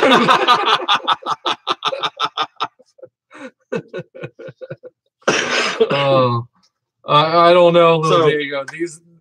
All right, we were doing our special tools today, and we have some mannequins up front for our parts, stuff. And this arm was just sitting around upstairs. Technically, there was two of them up there. There is two arms, but it was just sitting around up there, and we were fucking around with that arm all day long. Somebody would come around the corner, and they get whack, smack in the face on the arm. Brandon says, "Take my money." Yes, you will love a sweet tatted up mannequin arm. We could do tattoos, or we could do a sticker bombed one. It wouldn't be as cool as a tattooed one. I think if you got Ashley to, because she's got all those markers and stuff, she could Sharpie 3 budget tools, 3 asses, exactly 3 asses. Do the tattoo one. Now it's 4. Sticker bomb with Rustbelt decals. That's what we should do. No, we should have her draw up the arm and you would definitely pay for the tatted arm. That's pretty awesome. Either that. Oh, you know what you should do? We should do. So do a Rustbelt mechanic, like have her recreate my tattoos. Oh, God. See my freaking Mopar Hemi, and I've got a bunch more tattoos up my sleeve too. Do a Rustbelt mechanic tatted arm. They wouldn't want one of mine. That would be pretty sweet, right? Yeah, see? You like that one. I think it would be a cool one. Harbor Freight tattoo. do all the tool makes tattoos. If you do a Harbor Freight tattoo, does it rub off in 3 months? But it doesn't have a warranty. It's not warranted after 30 days. Does that mean you'll get a tattoo of the arm on your arm? Maybe. You would display it. It's got to have my Ninja Turtle tat. Ninja Turtle tat. Which one, though? I got 2 so far. Mm-hmm. Will it fix my vehicles? It might. Trade Harbor Freight tat in for store credit. Trade in for store credit. So you get like 10 cents off of it. 10 cents in the form of a mail-in rebate. Get mail-in rebate tatted on you. Hey, I will say my torch I got from Harbor Freight is pretty awesome. Whatever. Not as awesome as Snap-on. It's whatever, but I did. I got the new. It did. Hey, it the torch. The new Torch 300. It's a badass torch. I like it. I like that tool a lot. Mine's not bad for $15. It isn't. It isn't bad for $15. I'm not gonna get on that one, but I really like mine. Lend it to a guy that says he needs a hand. You're just putting more ideas in our head to mess around with this arm all week in the shop. Like this arm is gonna go everywhere. Need a hand? Need a hand? There you go. And then you got stump. Do I have a heat gun? Technically yes and no. So this last week, our Snap-on rep gave us. I guess both of us do technically 4-hour wives. PT850 hair dryers. I guess replica hair dryers. I guess technically it's a heat gun. It's a heat-ish gun. So you guys are out of hand. That's fucking funny. Oh, yeah. So that would be kind of funny. But I think it would be cool to have a whole Rustbelt tatted up. I agree. Arm. So my other tattoos that I have on my arm. Give these guys a hand for a great live stream. So these are the other tattoos that I have. I got the 392 Hemi, and then I've got a an old Merc on this arm with a zombie apocalypse pinup chick with her arm like chewed off with zombies and stuff in the background and everything, but with the bloody rusted up Merc. I think it's a badass one. You failed to mention that the chick is actually your wife. Yes, that chick is my wife. Free hand jobs. That'd be a funny one. Not quite. I tried to heat shrink with my PT850 hair dryer. Didn't work too well. Apparently, it doesn't get that fun, that hot. Yeah, not so much. Well, it is supposed to be used on hair and not plastic, so. Oh, I don't care what my grandkids would think about whatever tattoos. I wouldn't care. I only have one tattoo. People would ask me that quite often. People who are non-tattoo people, they ask, what are you going to do, 50 years down the line? Not give two shits, because this is what I wanted and this is what I have, and I don't have any regrets. No regrets. No regrets. None at all. Yeah, we still have 37 people in here. It is 10 o'clock. Hey, we're 2 likes away from matching our peoples. We need more likes. We need 2 more likes. Come on. Who hasn't done it yet? 2 more likes. Who didn't do it? Technically, I didn't. See, he didn't like the video I'm here, though. That doesn't count. Fine. I will do it right now. Just to help the cause. Where's the like button at? You're right. Kids do stupid things. Look, there we go. More likes than we have people in here. Wow. We're up to 40 now. I don't even know I don't even know how to like on mobile. You have to turn the live chat off. That's stupid. Who disliked? One person would have disliked. Was it you, Budget? Did you dislike it? I bet. Oh, there it is. Yeah, there's one dislike. And he's in here. It is. Somebody had to have. What dick disliked? Budget Tools said it was him. I'll make it 2. I'll do it. Yeah, it would be you. No, but you gotta leave a crappy comment that I can leave your mom joke on. You have to do that too. If you leave, it's a new rule. You can leave a dislike, but you have to leave. You have to say it was me. A goofy comment saying it was you. And I don't care what else you comment, but I'll leave your mom joke with it too. That's the only way you get your mom jokes.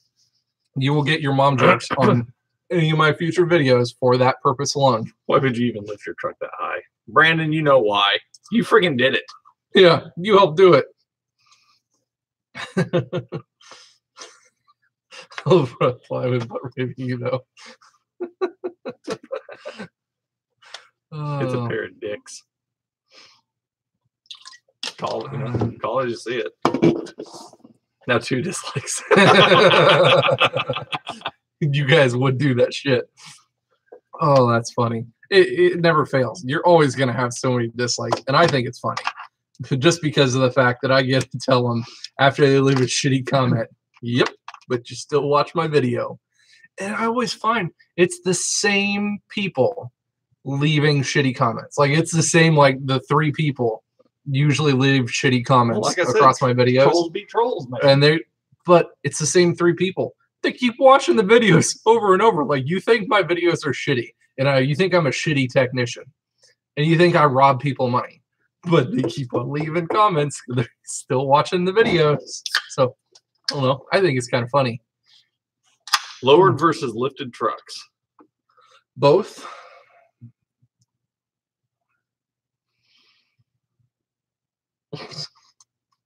House Tool Show. I'm not calling you guys dicks. Yeah, we know. You wouldn't be the first person to. I mean, we've been called dicks before. We've also had random people in the store That's true. walk up to us and be like, "Hey, are you guys brothers?" Yeah. Except for I'm the cool one. There's Says always who? a cool one. Says who? Have I done brake lines on the truck? Hell no. Because this thing was a California truck. It ain't gonna need brake lines. Never. Yep. Never gonna have to. So back to the comment, somebody said lowered versus lifted trucks. So when I was going to lift the truck, what was one of the ideas that ran through my You head? said lowered. I want a lowered truck. Maybe that's what I should do. I do. I want Get a truck. maybe in the future. That'll be another build altogether. I really want to do an LMM or an LML diesel. I want to find a 2-wheel drive and I want a lowered truck.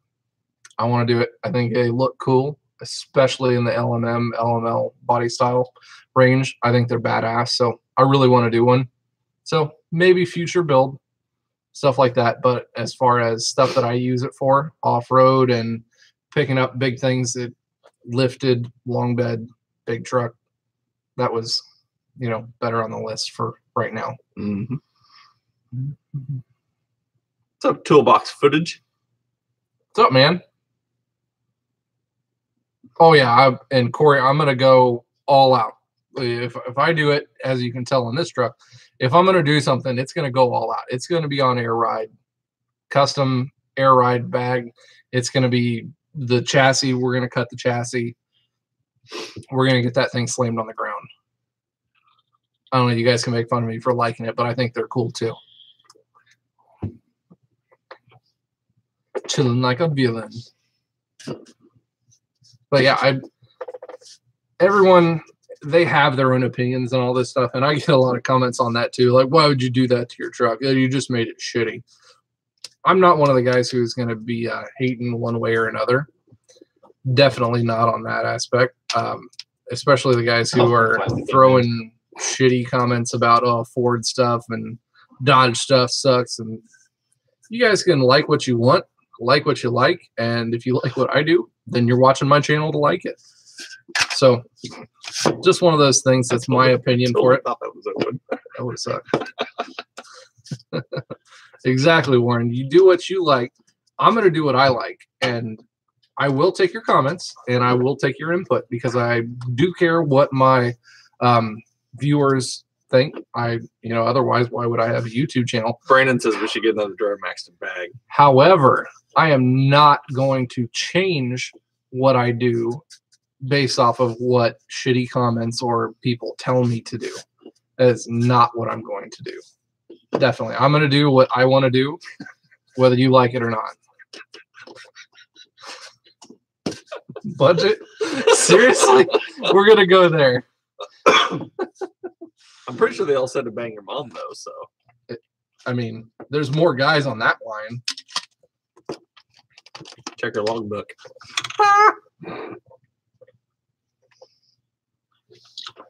Oh. A view is a view. That is correct. I don't give two shits. Mini tub the truck. I would. Why would we on a lower truck? I would do that. Really? Mm-hmm. I have to find the leg though first. We don't have any legs up there. I don't think there's any mannequins here with legs, to be honest. They're pantsless. Pantsless. Yep, just pantsless mannequins. Just torsos. Mm-hmm. They're not that cool. Not cool enough to have legs. Nope. An hour and 40 minutes on a live stream. Has it been now? God. No, YouTube's lying to us. Yes, they lied. They just threw an extra hour in there, just ran time away. Change. Yeah, because it is in 2 hours. What would happen if we had the live stream that went over time change? Would the hours stay the same? Yeah. It's still a running counter. Find out tonight. I'm not. I doubt we're live streaming until midnight. I'm pretty sure we'd have some angry people at home. From the past? What's it like? Pussy. We'll do it. We are what No we balls. We are what we eat. Well, you guys are gonna have to throw in more questions then if you want us to stay on longer. Yeah, because we're out of shit to give away. Yeah, I don't have any more giveaway shit. I'm out. Unless you want a barely used box of extra large gloves, we can throw those in. No. Oh, we got enough of those. How many techs are at the dealership? We have 2 certified, 1 other flat rate non-certified, and Ron and Brandon, who are CAP students that are hourly. What am I going to do to my box next? I'm going to do something really cool to my box next. First, I'm trying to wait on those stupid switches and lights that got them put on back order from Snap-on, assholes. Yes, But, Corey. Yeah. But I'm going to be doing another cool thing. I'll show you guys too. So up here, I got another one of the Echo lock receivers through Snap-on. You're just special. But I got an extra one of these. So on the Echo locks, I know there's not a whole lot of guys that got the Echo lock systems on their toolboxes. So I'm going to be trying to do as much as I can with that one. Here with your Echo locks, they come with extra buttons here at the bottom. And they're for these extra receivers, which would be for their like $200 and some freaking in-cabinet lights. But why would I want to have it on my remote to turn on my cabinet lights? Kind of sounds stupid, right? I thought so. So I'm going to be using that box, and I need to find some plugs that would go into the output side for special LED lights and or other, little outputs for it.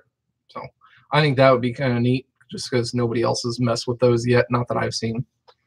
So Ron's on a week-based training? Not necessarily.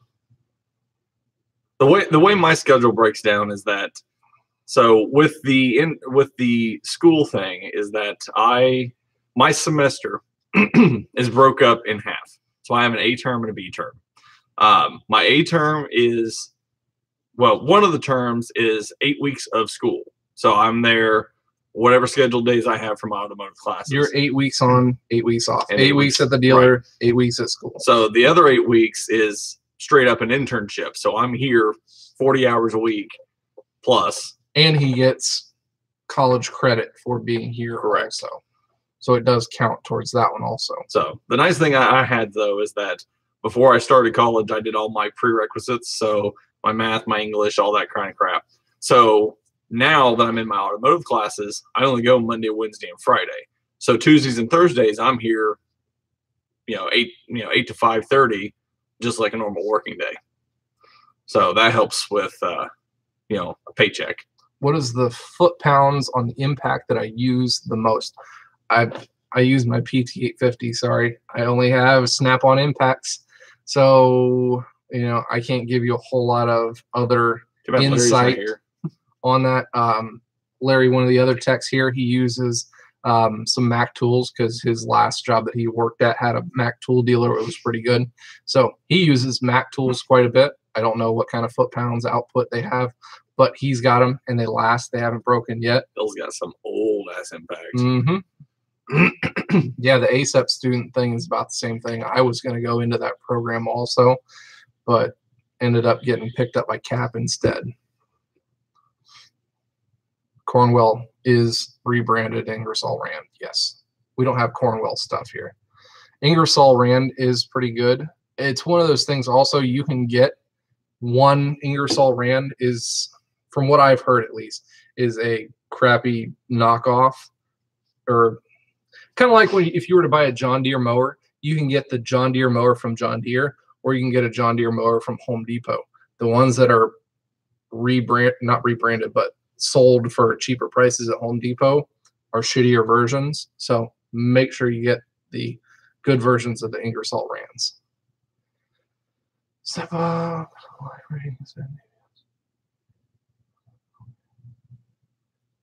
IY guy. I'm not sure exactly what you're meaning. Well, I guess as far as the live readings, when you go to step up in the scan tools, if you are looking for something that has live readings, I guess it's your DIY preferences. But if you like, I am very insistent on finding out what is exactly wrong with my car, and I want to see proof of that. So if you want to see the readings, coolant temp, EGT, whatever of your car to try to diagnose something on your own because you don't trust what a shop says, then you would have those outputs on those scan tools to be able to have yourself. He has an MG725 too. It was my old Impact. It's a pretty badass one. It's been rebuilt once. Rebuilt one time twice. Since. No. Did you have rebuilt? No. Okay, so it's been rebuilt once. Rebuilt once since 2008. My old MG725.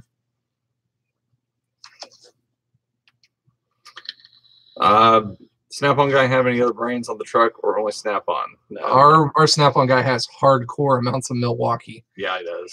He gets massive deals with Milwaukee stuff, so he carries a crap load of those on the truck. I have some Milwaukee tools also. I think I have. The only thing I have Milwaukee is the my everyday drill bits. Use is the Milwaukee M12 1/4" Impact. I use that one on a daily basis. Obviously. Yeah, this one it's beat up a lot, but on it. I use this thing all the time. All the time. It's really cool. I've got that, and I've got the M12 just standard drill. They're very compact, and they have a lot of power for the M12s. I like those. I don't like the right angle drill, though. I don't like it. It's big. It's bulky. It still has the slip head to it. Not a big fan of that one. You're right. You can't beat their warranty as long as you have somebody to warranty it out for you. That's why I still prefer Snap-on, because the guy comes here and says, here's your fixed tool. With Milwaukee stuff, I have to take it someplace, or I have to send it to somebody to get it redone. And see, if we're going with other brands too, like just not even stuff that Snap-on carries, we do a lot of Ryobi for cordless tools as well at home. Cobalt tools are quite cheap. I have a couple of them at home. I don't have a whole lot of Snap-on tools at home just because I literally live like 4 minutes away from here. And so I don't have a Snap-on stuff all at home. At home I have, I guess if you guys saw my 5 at-home whatever favorite tools, I've got a Milwaukee box, top and bottom, and I've got all kinds of Craftsman and Milwaukee sockets that I use. Use Craftsman screwdrivers. Yeah. You gotta figure that a lot of the automotive tools that we need, just like you said, we're 5 minutes from home. 5 minutes from here. It's it's nothing for us to come here and work on a vehicle than it is to have stuff at home and work on a vehicle. What new Snap-on tools are you looking into getting? A lot of them. So I got a big order to place too. Yeah, there are some brand new ones that are coming out that I will be doing reviews on as absolute soon as I can get my hands on them. Number one is going to be the new multimeter, the Bluetooth capable connected multimeter that will be able to send readings. We're hoping to the Zeus for updated, live scans, or you can have them hooked up. The lead's hooked up and you can have it sent to my phone, especially when I'm doing like trailer wiring and stuff, testing wiring in the back of a vehicle.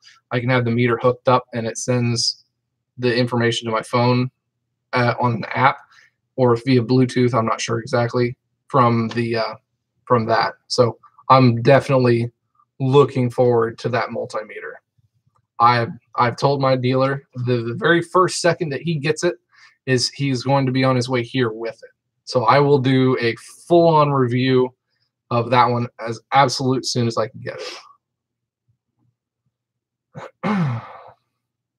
As for me, I've got a lot of stuff I want to order. Mm-hmm. And the nice thing about being in the college CAP program is that I get a heavy discount from Snap-on for tools through my Snap-on rep at school. So So yeah, I will be doing a lot of ordering of stuff within the next 3 months, probably. Filling out the rest of my toolbox as well. Does Milwaukee have lock count on batteries?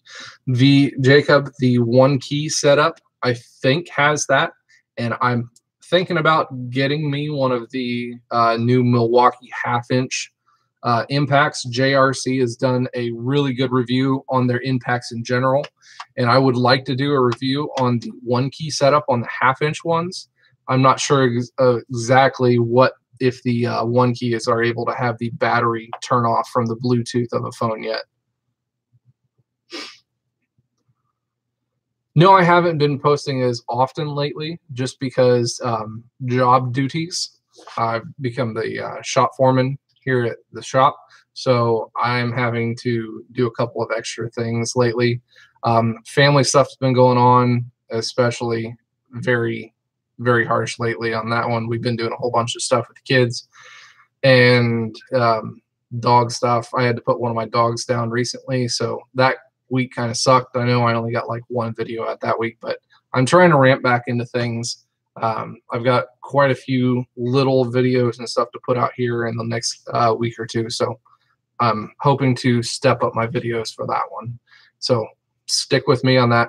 I'm not, gonna go down for what I can think I can put out. Yes, dogs are family. Yes, our dogs are our family. They are badass pieces of our family. Mm-hmm. Yep, holiday season is coming, and you get all kinds of cool shit.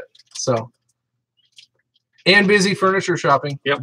Did that today. Saw my Instagram post. We got furniture deliveries today. Had to take 2 or 3 runs to the dump today, taking all kinds of crap there, and then had to pick up new furniture. I don't know. I mean, I don't see a point. I'm not a daily vlogger kind of guy. So, Skittles. I'm not a daily vlogger kind of guy. So, when I put out content for my viewers, I put out content that's going to be relevant for all kinds of stuff in the future. I don't like doing the daily vlogging because that kind of stuff, my hardcore viewers and stuff, they're going to watch it. But then as far as people who are just tuning into my channel, they're not going to watch a daily vlog. And I don't blame them. I wouldn't want to either. So I don't like doing that. No, he doesn't. No, he does not. Nope. Nope, sorry. Yeah, I'm not going to be a like the bigger guys, the Street Speeds and the Dirty Max Jack kind of stuff. When they have content that isn't so fulfilling, they're able to sit there and talk for like 20 minutes straight, and it's all well and good. Like, if that's what your channel is, all well and good, cool, do it, put out videos. But I don't see the point in putting out videos that do not have really full content that you guys are going to want to watch and want to use for future reference. That's the kind of stuff I like putting out.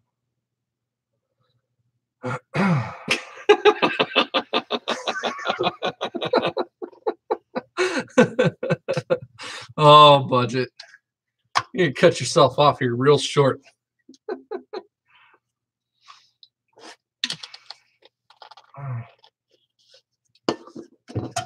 Oh, you can ask your mom how openly gay I am.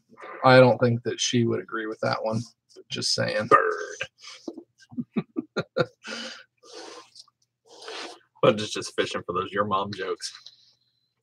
I'm pretty sure we've narrowed down who the dislike person is now. Oh, yeah. Well, he said he was.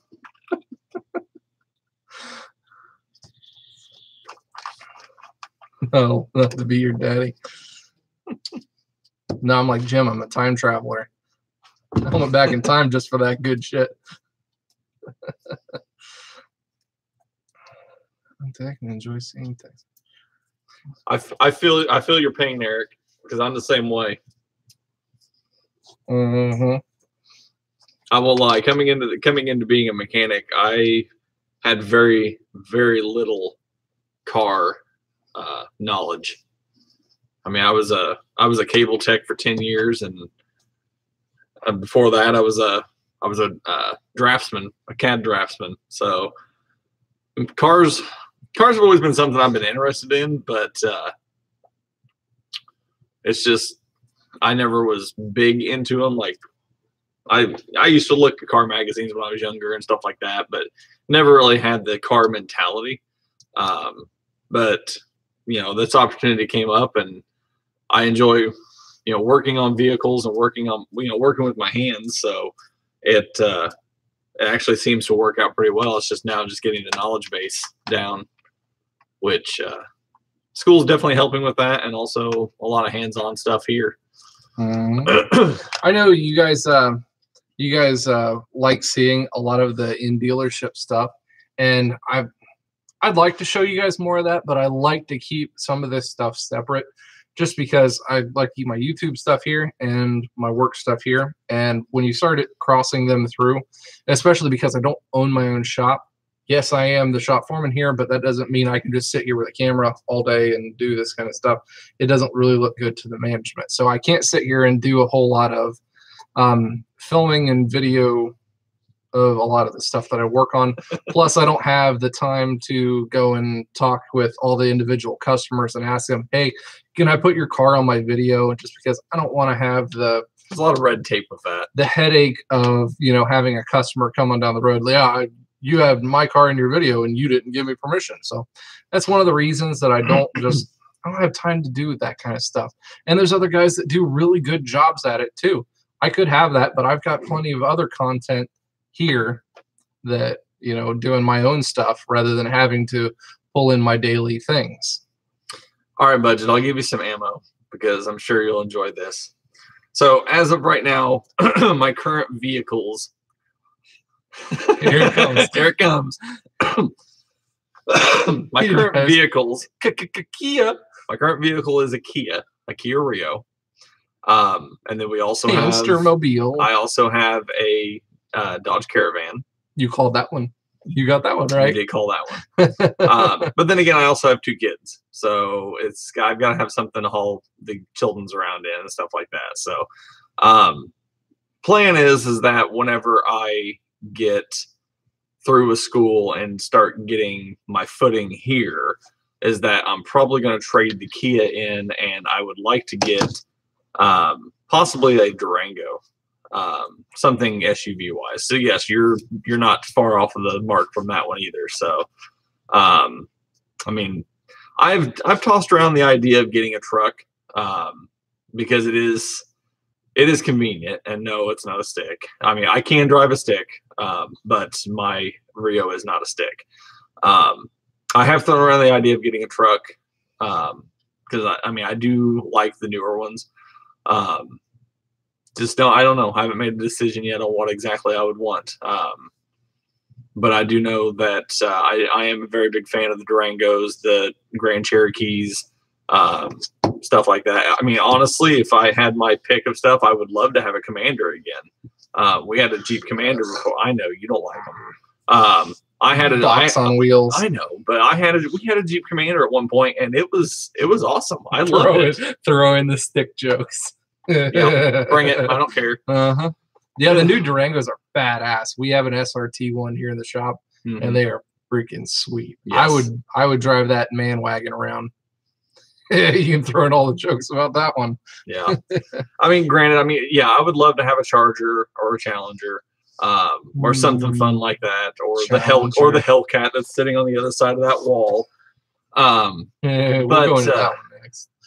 But yeah, I mean, I don't know. I'm very much on practicality.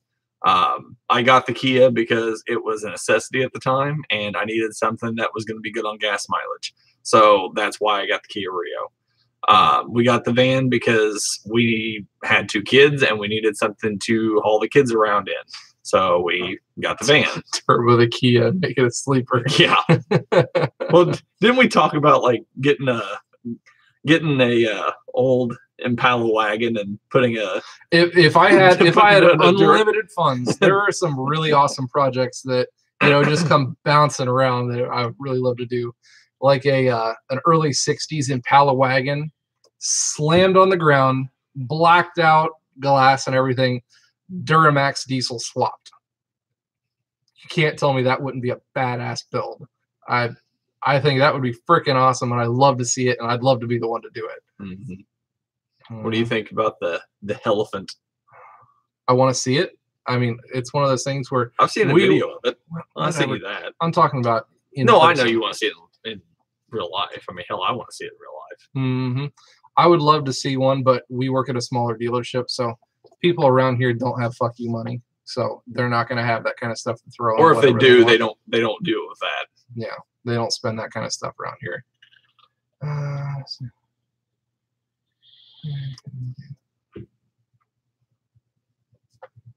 Turbocharged, no. Now supercharger kits. The 3.6s do have supercharger kits. We put them on a couple of, and we don't, but we sell vehicles that have supercharger kits on the 3.6s. Our Wranglers that we have used them through Petty Motorsports. They throw supercharger kits on our 3.6s for the Wranglers. I remember those.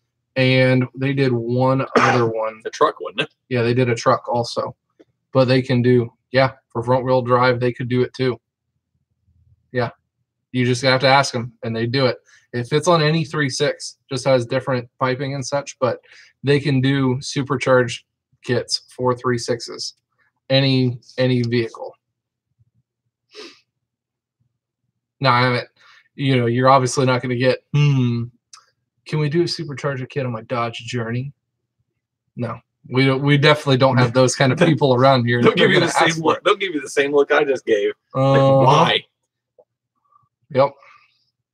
His supercharger kit for his 16 Caravan. That would be a badass man van. Have you guys seen like the earlier Caravans, like the early to mid 90s with the 2.4s, 4-cylinders that you're able to put SRT 2.4 turbocharged motors in? Those are badass vans. I'd like to see one of those. Man van. That man van, though. Hellcat swapped Caravan. So that was another question that I had for you guys. So I know we're working on the Duramax, and you guys love tool videos. Everybody loves tool videos. But as far as future content and stuff, would you guys like to see me working on my other vehicles? I have a 17 Charger, 3.6 all-wheel drive. Thinking about doing supercharged kit on that one, possible. I also have a 2004 Mini Cooper S. That one's a pretty fun little car. Haven't done anything to that one either.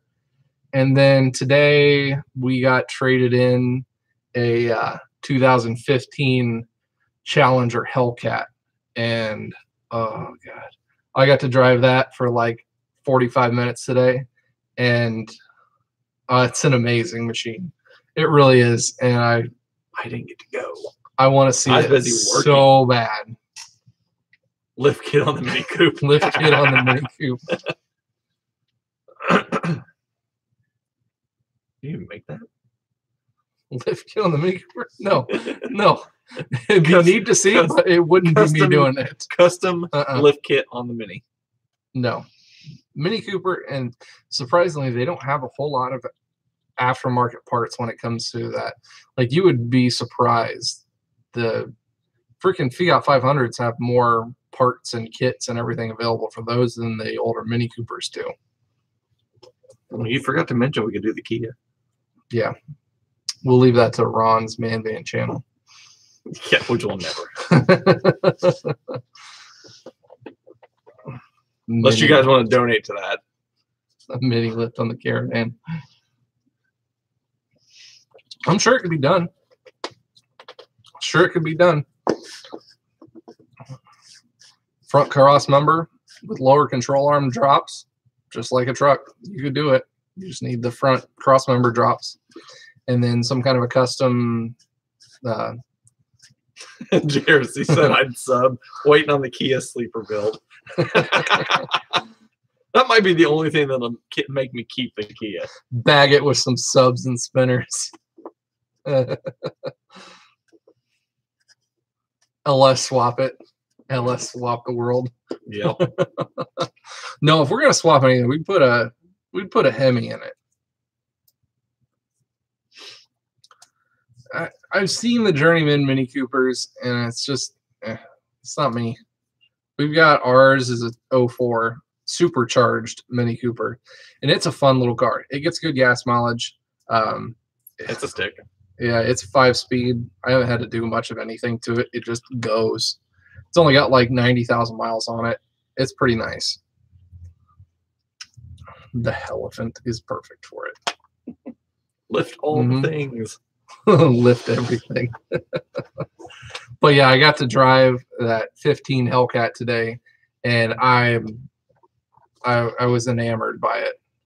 It was an awesome vehicle, and I really, really want to get it really bad. But it's one of those things.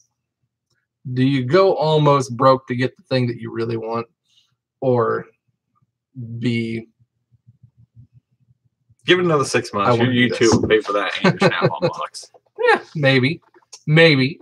We get some more subs in. Might get something to be able to pay for. Tell you what, you get him to 10,000 subs, he'll buy the Hellcat. That's not that far away. How bad do you want it? I want it a lot. Okay, 10,000 subs. Share the channel. Make it happen. Mm-hmm. But no fake accounts. Yeah, I want to, because it was just that cool of a car. Some guy, I could go take a picture of it and show. Yeah, some guy had it. It's a 15, and it was mostly kept stock. He did a couple of aero things to it because they did do track days with it. They put a shift kit in it, so it shifts freaking awesome. Silver play button equals Hellcat. I see, exactly. I could get that 100K with a Hellcat, but I had my service writer ask me today. So if my boss came up and said, "I will trade you straight up Hellcat for your truck," would you do it? And I said no. He told me I was a dumbass, but I couldn't do it. I definitely could not do it. This is my baby, and it's not going anywhere. That thing can go through anything, everything, and it does so much more stuff. But that is the Hellcat over there. It's a 15 Granite. It's only got like 25,000 miles on it. It's got flat black hood. It's exactly how I would spec out a car. It's got every single option possible except for a sunroof, which are stupid options anyways. I hate sunroofs. There's no point to them. I never use them. Yeah. No, we did not get a Demon. No. We're not special enough. We didn't have somebody with fuck you money enough, big enough to get a Demon around here. Nope. I have seen one. What's the other guy's YouTube channel I follow up in Michigan? He got a Demon. I got to see that one. It's pretty sweet. But I used to work with AT&T. Got one. Yeah. Yeah. Young guys are killing those cars, the Hellcats and the Demons, because they have a stupid amount of power and they are not forgiving in any way. Right now, I took that one out for a drive today, and legit, I could not go over half throttle on our roads. We got some pretty shitty roads out here too. I couldn't go over half throttle because that thing was walking all over the place because of just, no grip. At 700 horsepower, you're not going to get grip in that thing unless you're on a track. Yep. Lifetime warranty does not cover brakes, wheels, and tires. It's talking about the FCA lifetime warranty. Oh no, they don't cover the wearable items like that. They won't cover anything to do with those items or that has to do with any kind of relative damage to them as well. Can you enlighten the viewers on the Dodge Journey electrical issue? Radio cuts out, gauge cluster goes dead, then the entire engine and battery lights come on and gauges come back, and so do the others. Sounds like you got a bad ground. I've not seen that specific issue. It sounds like you've got a connector, pin issue, ground issue, something along those lines. Find something that is the common denominator between those systems. Get good at reading wiring diagrams and find out what the common denominator between those radio and whatever systems, like Steven said, find the common ground. you're going to find something common between those, and it's usually ground stuff. Good luck, Corey. There you go, Corey. That's the ticket. Take it easy, bud. Thanks for stopping in. It's worth $3,600. The lifetime warranty. Yeah, I mean, if you like working on your own stuff, then no. If you want that van to just have, you know, just be for like your wife or whatever, and it's to be reliable and you never have to worry about it, you never have to work on it, then yes, the $3,600 is worth it, because you won't have to mess with it when it has a lifter tick. You know, they have roller rockers in the top end of the motor that the roller rockers always lock up, sometimes mess up the cams. It's not a huge dollar amount fix, but it does take time. It takes, you know, 5-6 hours to do all of those. So it's up to you whether you like doing that much work or not. See if I can find the picture for the answer for the. Oh, I know they can, Budget Tools. I know they can get those kind of miles because I see them. And not just in those vans, but in the Ram Pro Masters, they only use 3.6 liter engines, the same exact powertrain, and they have beefier, bigger axles that they have to turn around, heavier duty tires, and they throw all kinds of shit in the back of those things. They overload them so much, and we have 2 or 3 customers that have 250, 300,000 miles on there with just doing. One had to have a head done, the other one had to have a trans done at 247,000. So they will hold up and they will last that long. So somebody asked what the dirtiest, nastiest car we've worked on has been. Dave, is it bad job to install a Mopar remote start on a 15 Ram 1500? It's not horrendous, no. You do have to, if you're talking about a Mopar one, you can do it, but then it has to be also programmed. The VIN has to be specially programmed to know that that vehicle's then has that dealer added option for it. So you have to take the back seat out. You have to change out the RF hub module in the back wall up by the ceiling. So it's not a horrendous job. It usually pays like 3 hours, something like that to do. Yeah, they have aftermarket ones, but if you do a Mopar one, it's going to have to be at a dealership anyways, because they're going to have to program in the dealer added option. So they are very nice, and I'd rather not have an aftermarket one if at all possible, but doing it DIY is not really feasible. The aftermarket ones, they can be very nice, especially when you get the better kits like the Viper car alarms and the remote starters. Pretty pricey, but they're kind of confusing on the newer vehicles. I don't like messing with them a whole lot, mostly also because there's a local shop here who does the aftermarket remote starts. But yeah, Mopar start is the way to go. You just have to have that option turned on in the vehicle. So you could do the work to it, but you don't have the final step of putting it together. Customer states rancid smell from AC. Tech finds rats in EPAP case. All right, so the worst vehicle that I ever had to work on ever was a 2004 PT Cruiser. She was complaining that no, it was when I worked at the other shop. She was complaining that it wouldn't start every once in a while, and it was because it wouldn't see in park or neutral from the shifter. And I shit you not, her floor had so much crap in it that it was level with all the seats, so you could not see the floor, couldn't see the bottom of the floorboards, the doors, anything like that. And not only was it just nasty trash, but it was like bloody tissues, baby diapers, moldy McDonald's bags, and old silverware. It was just absolutely no. We made her clean it out, and she came and had a company come and clean it out. She wouldn't have done that bad. She wouldn't even do it herself. She paid some company to come and clean out her car in our parking lot. But it was so nasty that I refused to even sit in it to bring it around to work on it. And then the biggest kicker of all of it, hanging from the rearview mirror, was her registered nurse badge for the local hospital. So she was a breathing treatment specialist at a local hospital with that nasty ass car with it just screaming, I'm going to give you a disease. Yeah.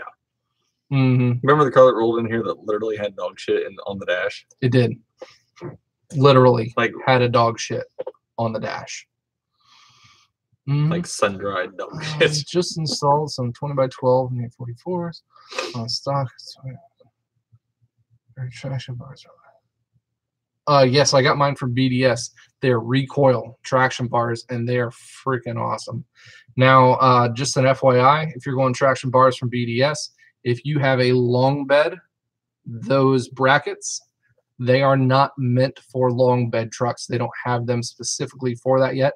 You would have to do what I did, and you would have to weld them onto the frame in a different spot than what a normal short bed would do. But those traction bars make that truck, especially in the back end, ride like a stock truck. It rides freaking awesome. I would definitely recommend those. Mold is good for the lungs. Who welded yours? The XTP Diesel Performance, who helped with the lift kit. The owner welded those on. Like I said, everyone made fun of me for not being able to weld. I didn't want to put all of that on my shoulders of not being able to weld before. So the owner welded those brackets on for me. See you, Brandon. Thanks for coming in, bud. Have you ever ran 18 by 10 negative 24 wheels? On a 1972 AMC AMX, I ran 16 by 10s with negative 24s back in 2005. But no, I haven't run that size on anything else. Nope. When is the giveaway? The giveaways are all done, JoJo. Yeah. We gave done like an hour ago. Kinds of cool stuff away. We gave this shirt away.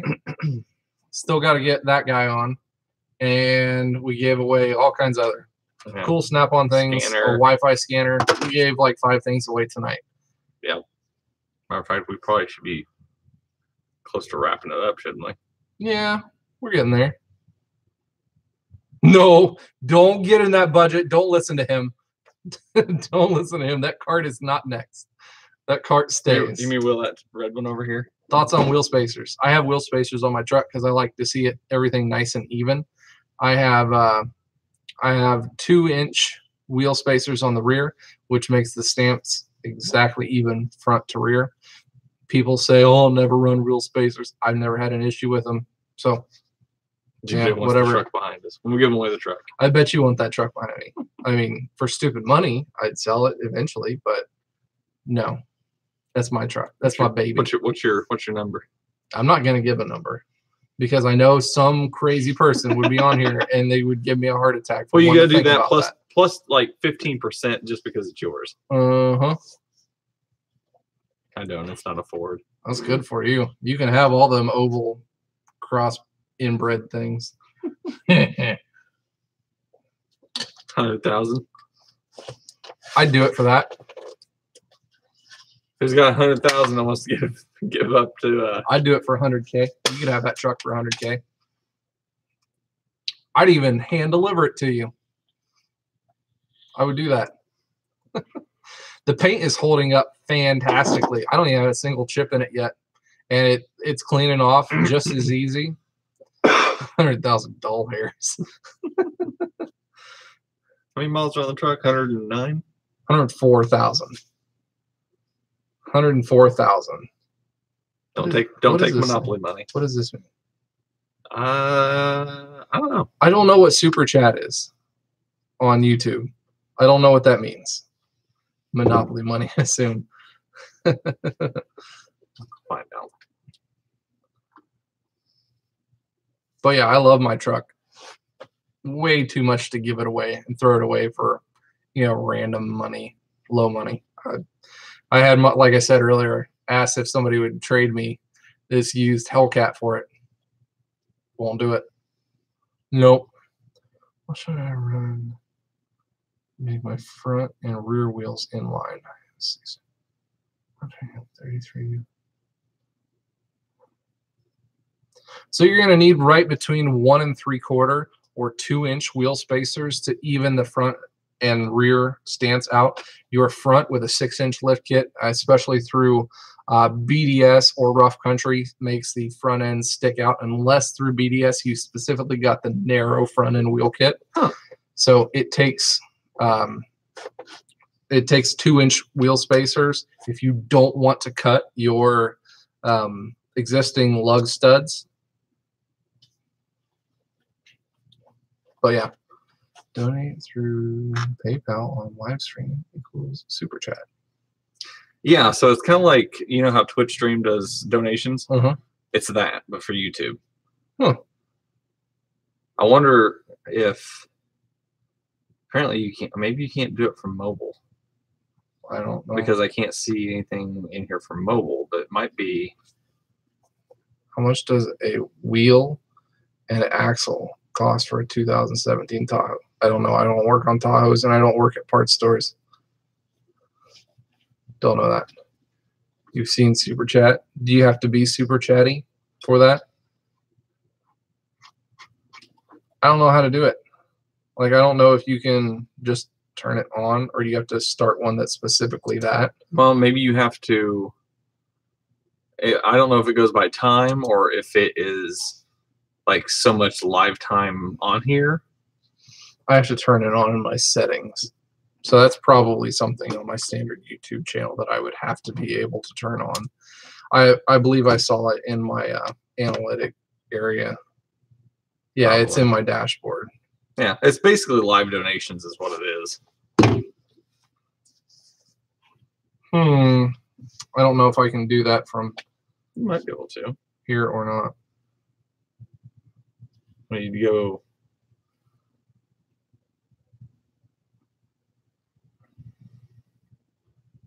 No, it'd be in your settings, not in your analytics. Probably not from the mobile version. No. Maybe I'll figure that out on the next one. It won't put it on this one. I'll put it on your next live. Huh? Yeah. I'm sure we'll do more live streams at some point. Cool. Well, thanks for the idea on that one. I didn't even know.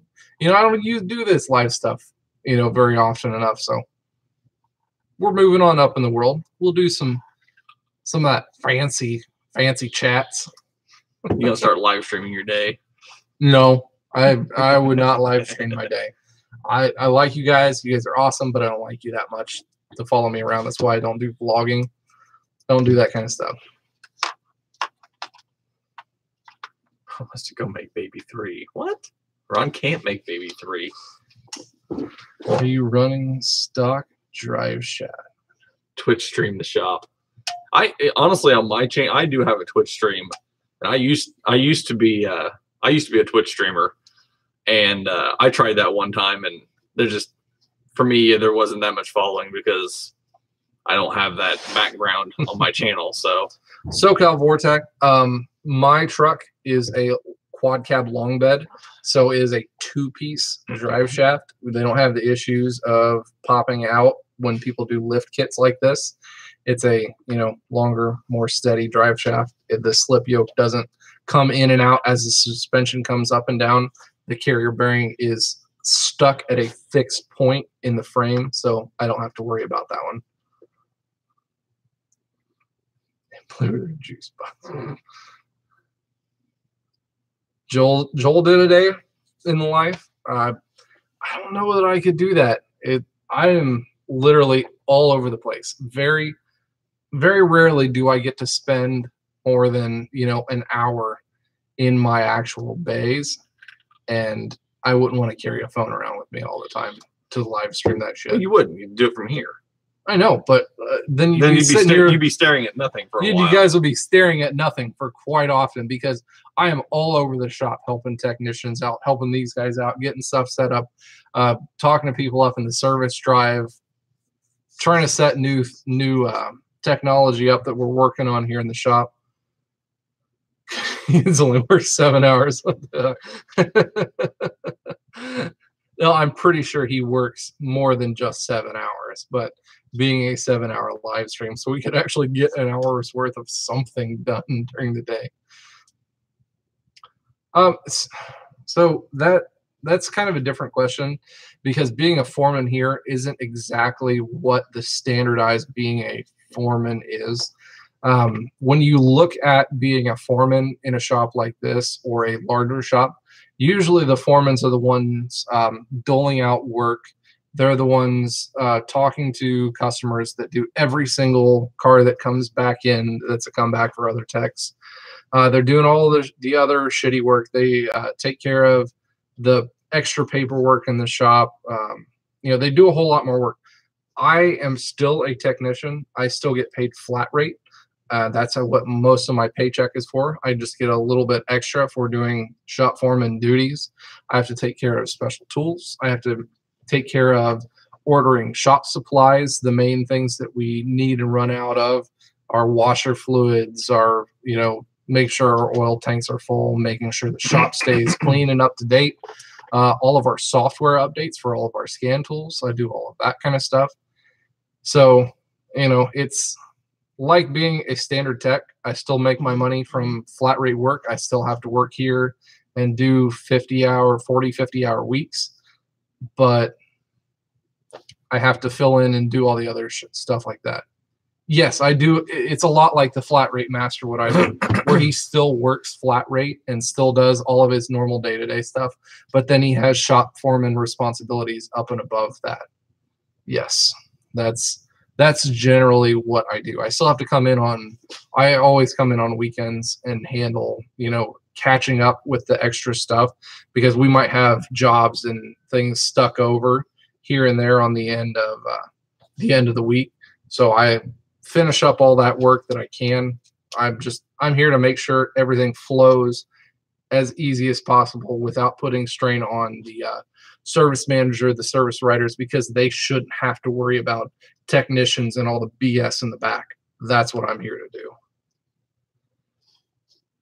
Is it worth it to me? Yes, because I'm somebody who likes having that bit of, I don't know if it's control of it, but I like how I do things, and how I like to have the shop run is more efficient than a lot of other people were doing it, because I've seen this shop run very shitty in the past. So I want to see the shop run as efficiently as possible. I want to see all the guys back here make as much money as they possibly can. And if they're dicking around doing stupid things or, stuff that's not making them money, then you're not making money for the shop either. And I make your next job easier. Don't pass Ron. That way, next semester he has to come back. Ron comes back no matter what. Ron has to come back. That is no question about that one. He will be back. Yeah, I make sure things go my way. I do like having some control in the shop, just because I know that I am anal enough about how things are diagnosed, how things are rechecked, so they won't have comebacks in the shop. And that is my biggest pet peeve, is comebacks. If you do your job right and you go through the correct checks and balances, yes, every once in a while that one vehicle will bite you in the ass for some random diagnostic issue. But if you do the fix and do the diagnostic how you should, and you do a recheck of everything, you should not have comebacks. So that's my biggest pet peeve in the shop. Have I ever had to send a trainee home? No, but I'm very close at times from sending other technicians home. I don't have an issue with my CAP students. No. If I tell them to do something, they're on the ball and they're doing it. They're not asking questions about why. They just do it because ask questions on how. You can ask questions on how. But that first time that people ask questions why or throw complaints, you can find the door, because there's going to be somebody else that'll fill your shoes in a heartbeat. Yeah. Do you think one day I'll have my own shop? I'd like to. It's one of those things where I wanted to early on. I also wanted to be a teacher. I wanted to do that at the local tech school, but it's been one of those things where I've just kind of placed myself out of those jobs because I make more money now than I would even at a higher rate of those jobs. They don't make that much money. So, yeah. Budget's on one tonight. Yeah, I wanted to do that kind of thing, but I've got it pretty decently here in this shop. I know that. And freaking gooftard. And I like this shop. I really enjoy working at this shop. It's more of a family-run dealership. It is not a big box dealership where they chew through techs, 2 or 3 of them a year and just have high turnover rates. We don't have that one. My budget's mom's juice box and her NM. That juicy juice box. But yeah, here at this dealership, it's a smaller, tighter run dealership. We do a lot of, we have our own carry-ins all the time between all the internal employees. We do a lot of stuff together. No, they're not pitch-ins. So new poll of all you weird people and all of your weird things out there. When you guys all congregate and everybody brings food in to share amongst the masses, what do you call that? So if everybody at work says, all right, we're going to come in, everybody bring something to eat for lunch tomorrow and just share amongst everybody, what do you call that? Potluck. I've heard that before. Yeah. Potluck. Mm-hmm. Potluck. Mm-hmm. Carry-in. That don't count. He's from Ohio. Yep. Potluck. Mm-hmm. See, I'm originally from Indiana. Wait. No. Shush your face. You Not shush yet. your face. That response doesn't count from Lindsay because counts. That's his wife. That counts for twice. That does not count. So has anybody else a luau from the person from Hawaii? Down by the beach, boy. So over in Weird Man's Land, also known as Indiana, they called it a pitch-in. Yeah, because everybody's pitching in to make a meal. No. That's how it works. So has anybody ever heard of that before? Before meeting these weirdos, I didn't ever hear it called that. It was a carry-in. It was a potluck. A luau. A luau. From you beach goers. Lindsay's heard of it. Mm-hmm. Never heard of it. See? The inbred potluck. Ohio is superior. I'm sticking to my guns. You can be that weirdo. I will. I'm okay with that. You can go off in the corner with your mannequin arm.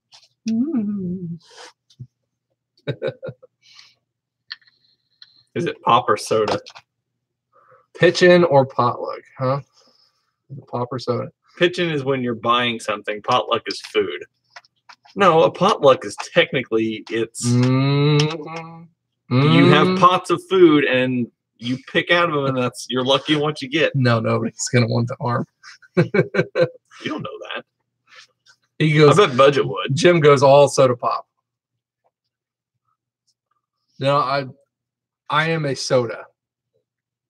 I call it soda. Indiana calls it pop. The gooftards from Indiana. Whatever. Now, when I was younger, I have a feeling my siblings would say that it was called pop because that's what everybody else in the house calls it. But I call it soda. Fizzy bubbly. That fizzy bubbly juice. Favorite burger.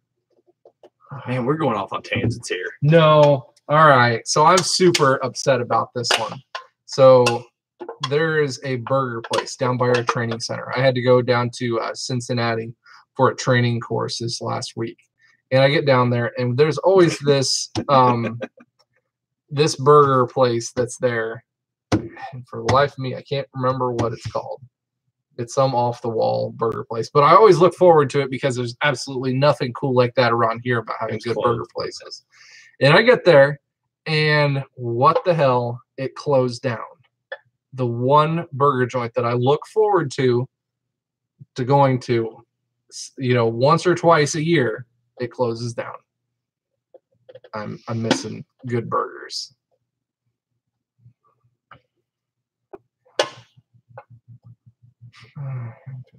Look, Indiana. I don't know, because I haven't really met a whole lot of people from Indiana. I can tell the difference between people from Ohio and Michigan, though. Yeah. You can always tell the difference.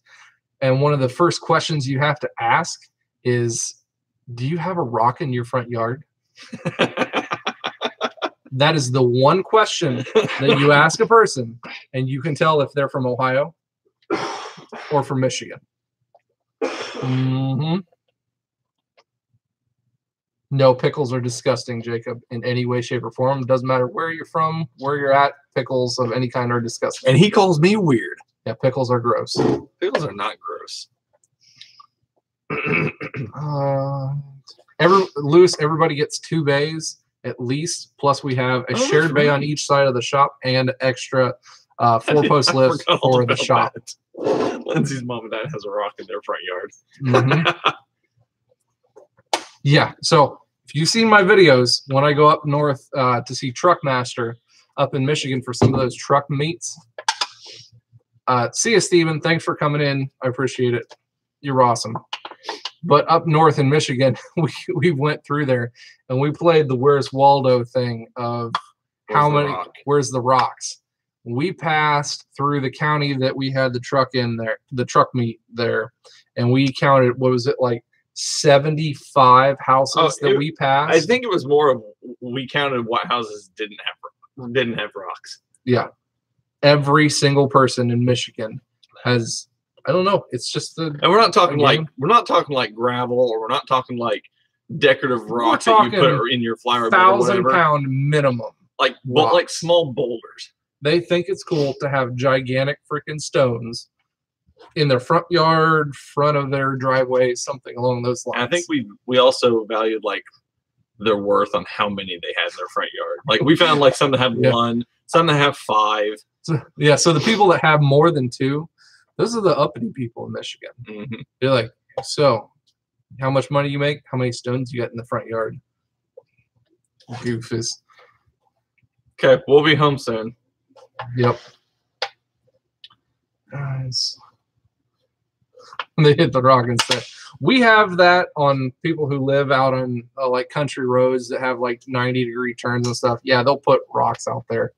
But in talking just at their front driveway or in the middle of their front yard, what's up with that?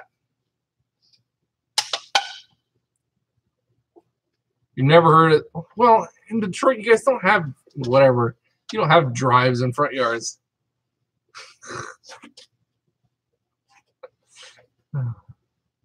Who approved that?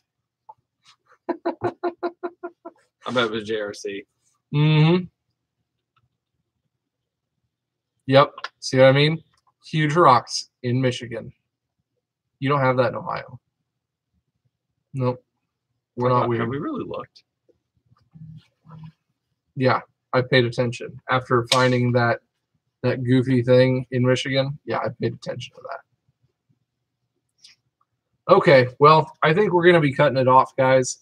You guys have been awesome. It's been 2 hours and 38 minutes. Might as well call it 2 hours and 40 minutes. Mm-hmm. Because by the time we close everything off. Yeah. So thank you guys for tuning in. We had an awesome amount of giveaway stuff. I'm hoping to do more of the giveaways here on in future videos. I don't know, hopefully getting bigger, better, cooler things for you guys, because you guys are what make this channel. You guys make it awesome.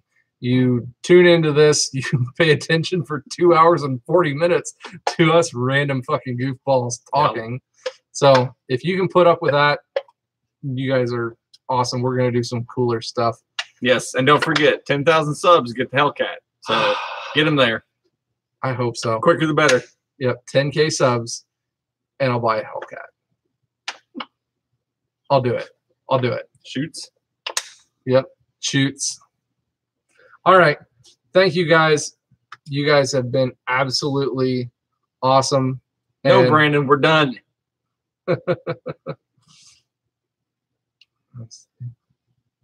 yeah, I mean, JRC was here the whole What was time. that? People throwing random shit in our shop. That's weird. All right. Well, thank you guys. You guys are awesome. Tune in for the next couple of videos. We're going to be doing some cool stuff there. Yeah. I don't know if she did or not. Executive decisions made. Maybe. Who approved her to be comments? Yeah, Jim did. Jim was here the whole time. That's right. Okay, I'm done, guys. We're done. All right. It was a cool time. Thanks, Peace guys. out. You guys stay awesome. Later.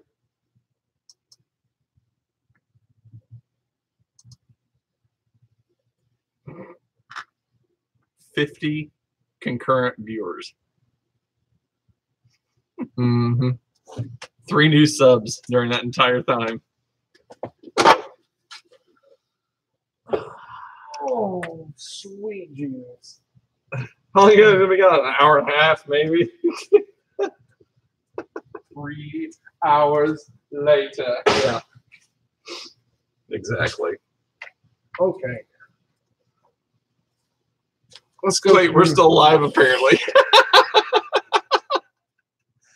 Are we really? No. It says still live, still live. Wait, no, don't push that button.